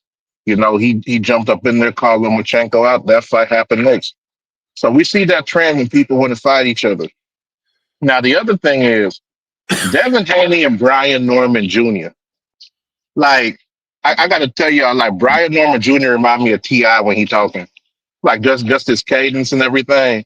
I keep on thinking that Brian Norman Jr. about to come out and say expeditiously, randomly in the middle. That's his accent and the way he be saying, like, yeah, you keep on talking the way you want to talk, but when it comes fighting, I'm gonna knock you out expeditiously. And I'm like, I be expecting that to come out. But he been exposing Devin, and Devin been exposing himself. Like that the zone face off. I don't think it could have gone any worse for Devin. I really don't. because it got to a point where Devin couldn't even talk no more, and like he just had to shut up and listen. As soon as he started, trying to quote Floyd Mayweather, start biting on Floyd's quotes, and Brian Norman was like, "Nah, bro, nah, you got to do your own thing. Floyd did him, do you." And haven't I been saying that for fighters? That they got to start, going ahead and doing what they need to do to market themselves. Stop trying to build their names off other fighters. Start trying to market themselves based on what they can do, based on their abilities. And we see that backfire on Devin. He tried to, what was it said? If you violate, I'm gonna have to demonstrate. Hey, he Yeah. said that like 15 times before Brian said, "Hey man, shut up. You're not Floyd." And Devin got mad. And this is where the Devin Haney followers get their mindset, right? Like you notice anytime you debate one of them or talking to them, and you bring up a fact, like something that can't be disputed, something that's true, and then they want to, respond something about meat munching and eating dick and riding it and all that. Devin did that same thing in this interview. Can't blame Bill for that. You can't blame Bill for that. This was all Devin. He did that as soon as Brian Norman said that, hey, you can run the tapes back. We done heard Floyd say that, and he trying to say the same thing. Stop stealing that man's words. And that was Devin's immediate response because he had no rebuttal. That explains all you need to know about them. I thought that was just something that them fans came up with on their own. But seeing Devin do it, I was like, so that's probably like a Bill Haney coaching tactic. Hey man, and anytime you win a debate, you losing, and go ahead and tell them this. Tell them that they riding dick too much, and that'll get them to shut up. But nah, Brian shut it down. And that fight is what, in 2 weeks? Man, I swear, like I've been happy these last several months because we haven't been hearing people talk. He does look like a snack baby, though. Hey, bro, He he looked was like out a there. snack baby. Like, He was looking at the Incredible Hulk. hey, let me show you. Like, Was that on Twitter or Instagram? You hit me on Instagram, right? I think, I said that on You Instagram, hit but me like, on I seen Instagram. that. I seen that. I was like, hold on. I think you sent us me on Instagram. He does sent Victor Conte does sent the remainder of his snack products to Devin Haney, and Devin ate them all in one day. Yeah, I don't know where I got that, man. I don't know where that is. Man, that stuff is snacktastic. I tell you that. That stuff is snacktastic, man. I'm like, hold on. He finally got his man strength. Is this what they've been talking about? They've been waiting on Victor Conte to croak because his partner gift was gonna be, the rest of that snack formula. That's why snack gonna go out of business. But Devin done ate it all. And maybe that's gonna be their new thing. Like Bill gonna start selling them snack packs to fighters. Be like, hey, you gotta join DHP if you want to be like us. Like, nah.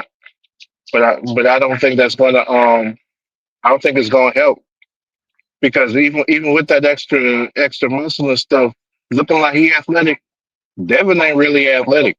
Like he not. You can look at him like anybody who know, like, if you play sports or you watch a lot of sports, like you can tell which players got natural talent and they're naturally athletic versus the guys who, like, they learn the movements, but like it don't really look natural when they doing it.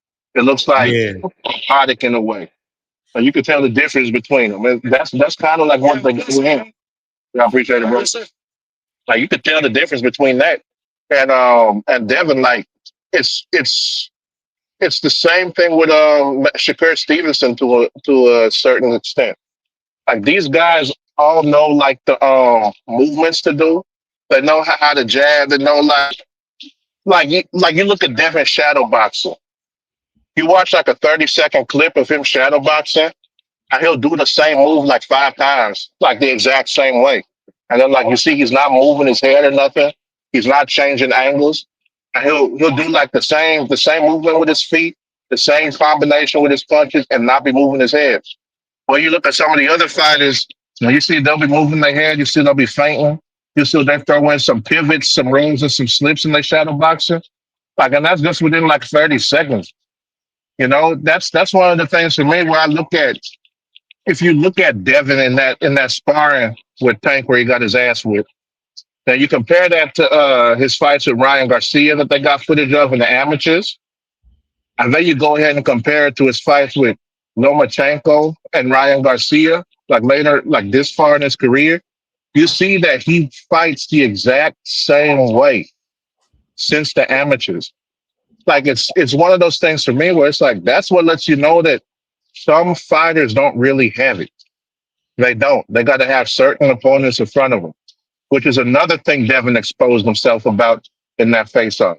He said, "Hey, Brian, I know you were top rank. We know how good top rank is at matching people. We've seen you benefit from that. Can become a champion when they get the right person in front of them. It's all politics." So that's what happened with Cambosis. That's how you became undisputed champion, fighting the weakest champion you could have possibly faced at that time. Like how you gonna expose yourself like that and think you ain't doing it? And then he want to call Brian Norman Jr. a bum, say he ain't fought nobody. But at the same time, just weeks ago was saying, yeah, me and Brian Norman should be fighting for the ring belt because Brian Norman is the best opponent at the 147 division right now. Like what? Hold on. How is he the best opponent? But then you talking about he's a bum. You say he's the best opponent, but he ain't fought nobody. You say he the best opponent, but at the same time, you don't know the names of any of his opponents and none of that. He the best opponent when Rolly Romero is right there and beat the dude to whoop your ass. What are you talking about, man? Like, come on, the inconsistencies and depth. Like, if you sit here, even though it was only 9 minutes, you sit there and watch that 9 minute interview on that face off. Devin had more flip flops under than Shakur Stevenson.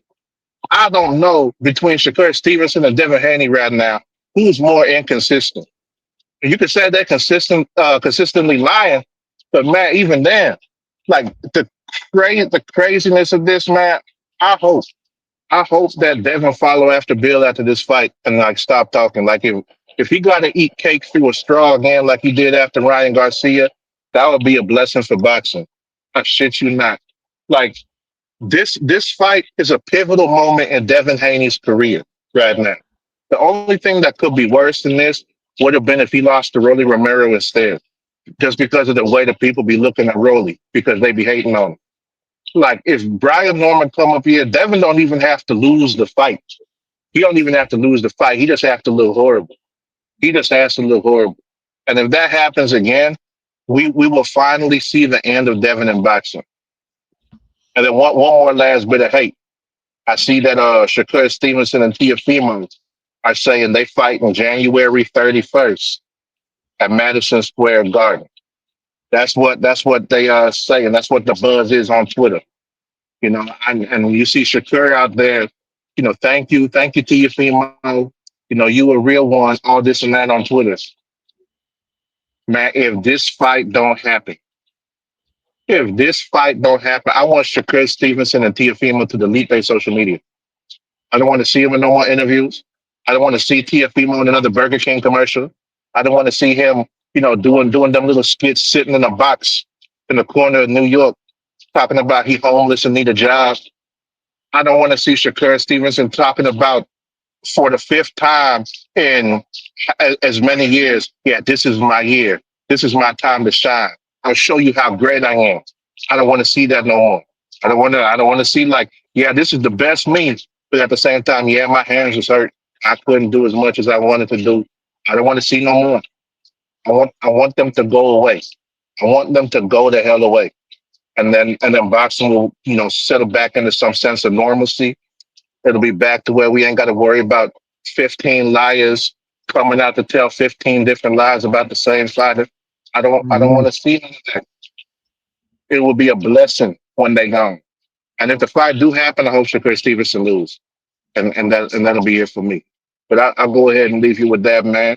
Happy Monday. Stay Thank up. you, man. Blessings to you and your family. All right, man. That's what's up, man. Be good to your family, brother. Peace. For sure. Yeah. So, hey, I agree with Phoenix, man. It's going to be some good boxing next year, man. Rick Tim said, dang, Martin, you putting in some OT today, eh? I can dig it. Yeah, man, Rick, my dad passed, man. So I don't have to go downstairs and help with my dad because my dad passed. I used to have to get off a lot faster because my dad was downstairs. So it was like I would have to go down in case he started walking off or something was going on, you know. So I don't have to do that anymore, man. It's weird, man. I mean, I didn't have to do it for too long. I've only been doing it for like the last 6 months or so, or 10 months or something. But, you know, man, so here, hey, thank you, man. Thanks, Boo, man. But look, man, I want to tell y'all something, man, for real. I am a very, very crazy nigga. I am. However, that doesn't mean I'm wrong. It also doesn't mean I'm lying. Okay? Thank you, Rick Timms. Seriously, I want you to understand something, man. There are people a lot of people suffer from mental illness. And I, without a doubt, have suffered from mental illness, and I would tell you that in a minute. But that doesn't mean that facts ain't facts. And that doesn't mean that my issue relates to me telling you the truth. I'm not lying. I'm not up here making shit up. As a matter of fact, there's things that I could tell you that I know to be true that I've never told you because I would never tell a human being ever. Because of how disrespectful it would be. So I just want to let you know, man, look, bro, everybody's human. I'm human. But that doesn't mean I was lying to y'all. I was telling you the truth while everybody else was lying to you. I was telling you the truth when they were lying to you. So, you know, they just so happen to have something that they can talk about me for. They can say, oh, he suffers from mental illness. So therefore, nothing that he says, don't believe any of it. Bro, this is 4 Ricos. This is 3 Ricos since me and Rick had that conversation. I assure you, I'm not making shit up, and I am not crazy right now. You don't want to see me when I'm crazy. It's a very, very, very dangerous thing. But anyway, I appreciate y'all listening to me and knowing that I've not been lying to you. I've told you the truth every step of the way. Because my dad would be proud of me for that, bro. Okay, because I'm telling you the truth. It may sound fantastical. They said I wasn't a lawyer. Just remember this. The same people that said I was a liar told you that my name was Fanon Hancock and told you that I was not even a lawyer. It was 4 years. It was 3 years of having conversations before they stopped sending fake lawyers at me. Because they were going to prove to you that I was never even in law school. That I'm not this. I'm not from Chicago. I'm all these other things they were doing. Because they never thought I would actually tell you who I am. Because they think that everybody's scared of them. I told them I'm not scared of you. There's nothing you can fucking do to me. So I'll just tell you what my name is. And I will get out in public and I will talk about boxing. And if you cross into my yard, I'm going to tell you you're in my yard and you're not going to be in my yard. If Turkey Al-Sheikh steps, I prefer anyone. Fanon Martin. For you, Troy Hutch, man, just call me Fanon or Martin. Anyone. It doesn't make a difference to me. It's the same person, but you can call me Martin. Troy, my preference, Troy, is to call me Martin because that makes me feel like I'm a real person and I'm not a YouTube page. I'm not living behind the facade of Fanon. My name is Martin Himes Blackwell. That's who I am.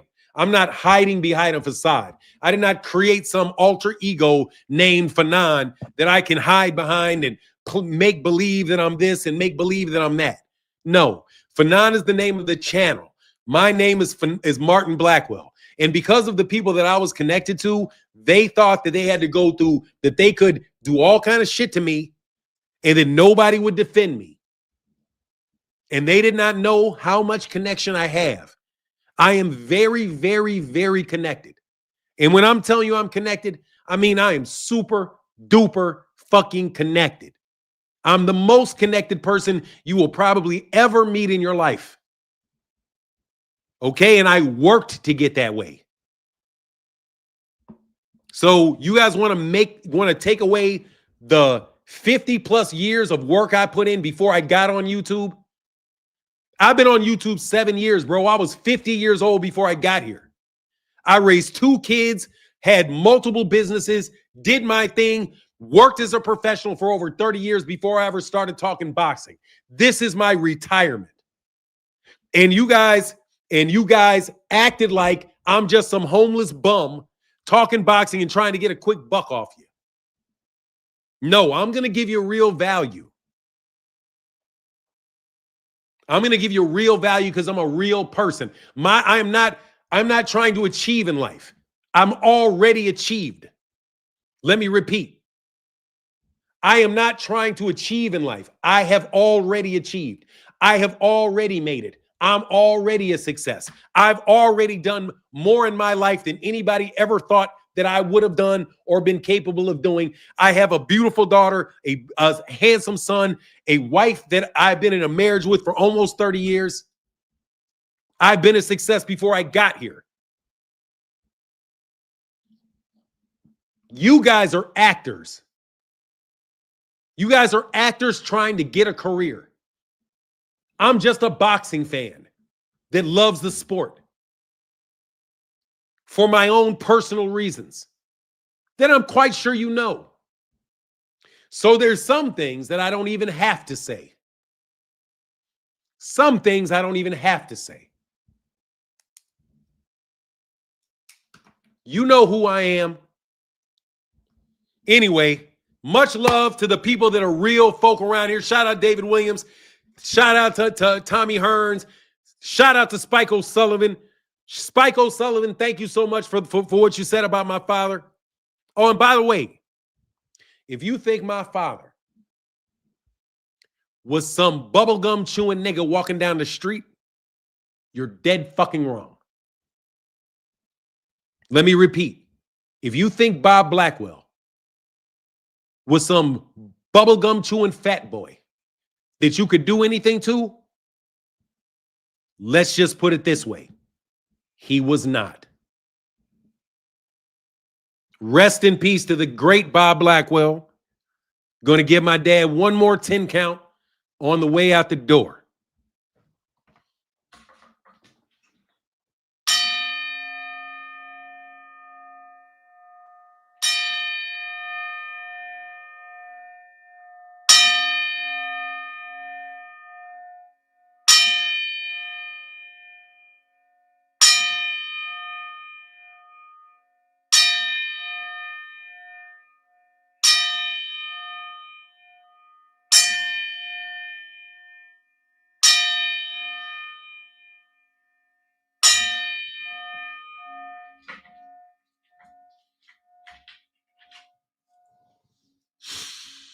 Yes, sir. All right. Thank y'all for being with me today. Put a 1 in the chat if you enjoyed the show. I appreciate y'all. I swear to God, I ain't lying to you. I'm not lying. I'm telling you the truth, bro. These niggas be talking about getting behind the circle, what's going on behind the scenes. They ain't never been behind the scenes. These niggas they're little peon ass niggas. They would be very smart to leave me the fuck alone for real. Because, bro, I won't even have to do it to you at this point. I don't even have to do nothing. You're going to get in trouble for saying my name the wrong way. You remember that. Because that's my goal in life, bro. I promise this, mate. I'm going to make this promise. If I can die and I've achieved this goal, I know that I've done what I want to do in my life. If I do enough for humanity and enough for people, that if you say something funny about me around them, that they'll get pissed at you. They ain't got to do nothing. They just got to be like, yeah, you saying something about that guy, something must fucking be wrong with you. Because just like I have to wonder who in the hell would hang around people like you. What kind of person hangs in this type of company? Then hopefully the same thing should stand. That the people that know that I represent them to the best that my ability, and I do the best I can for our family and for our people, that if somebody says something funny to me and mistreats me, I would hope somebody would stand up for me when I'm not there. And that's, if I can achieve that, then I've made it in life. But I've already made it in life.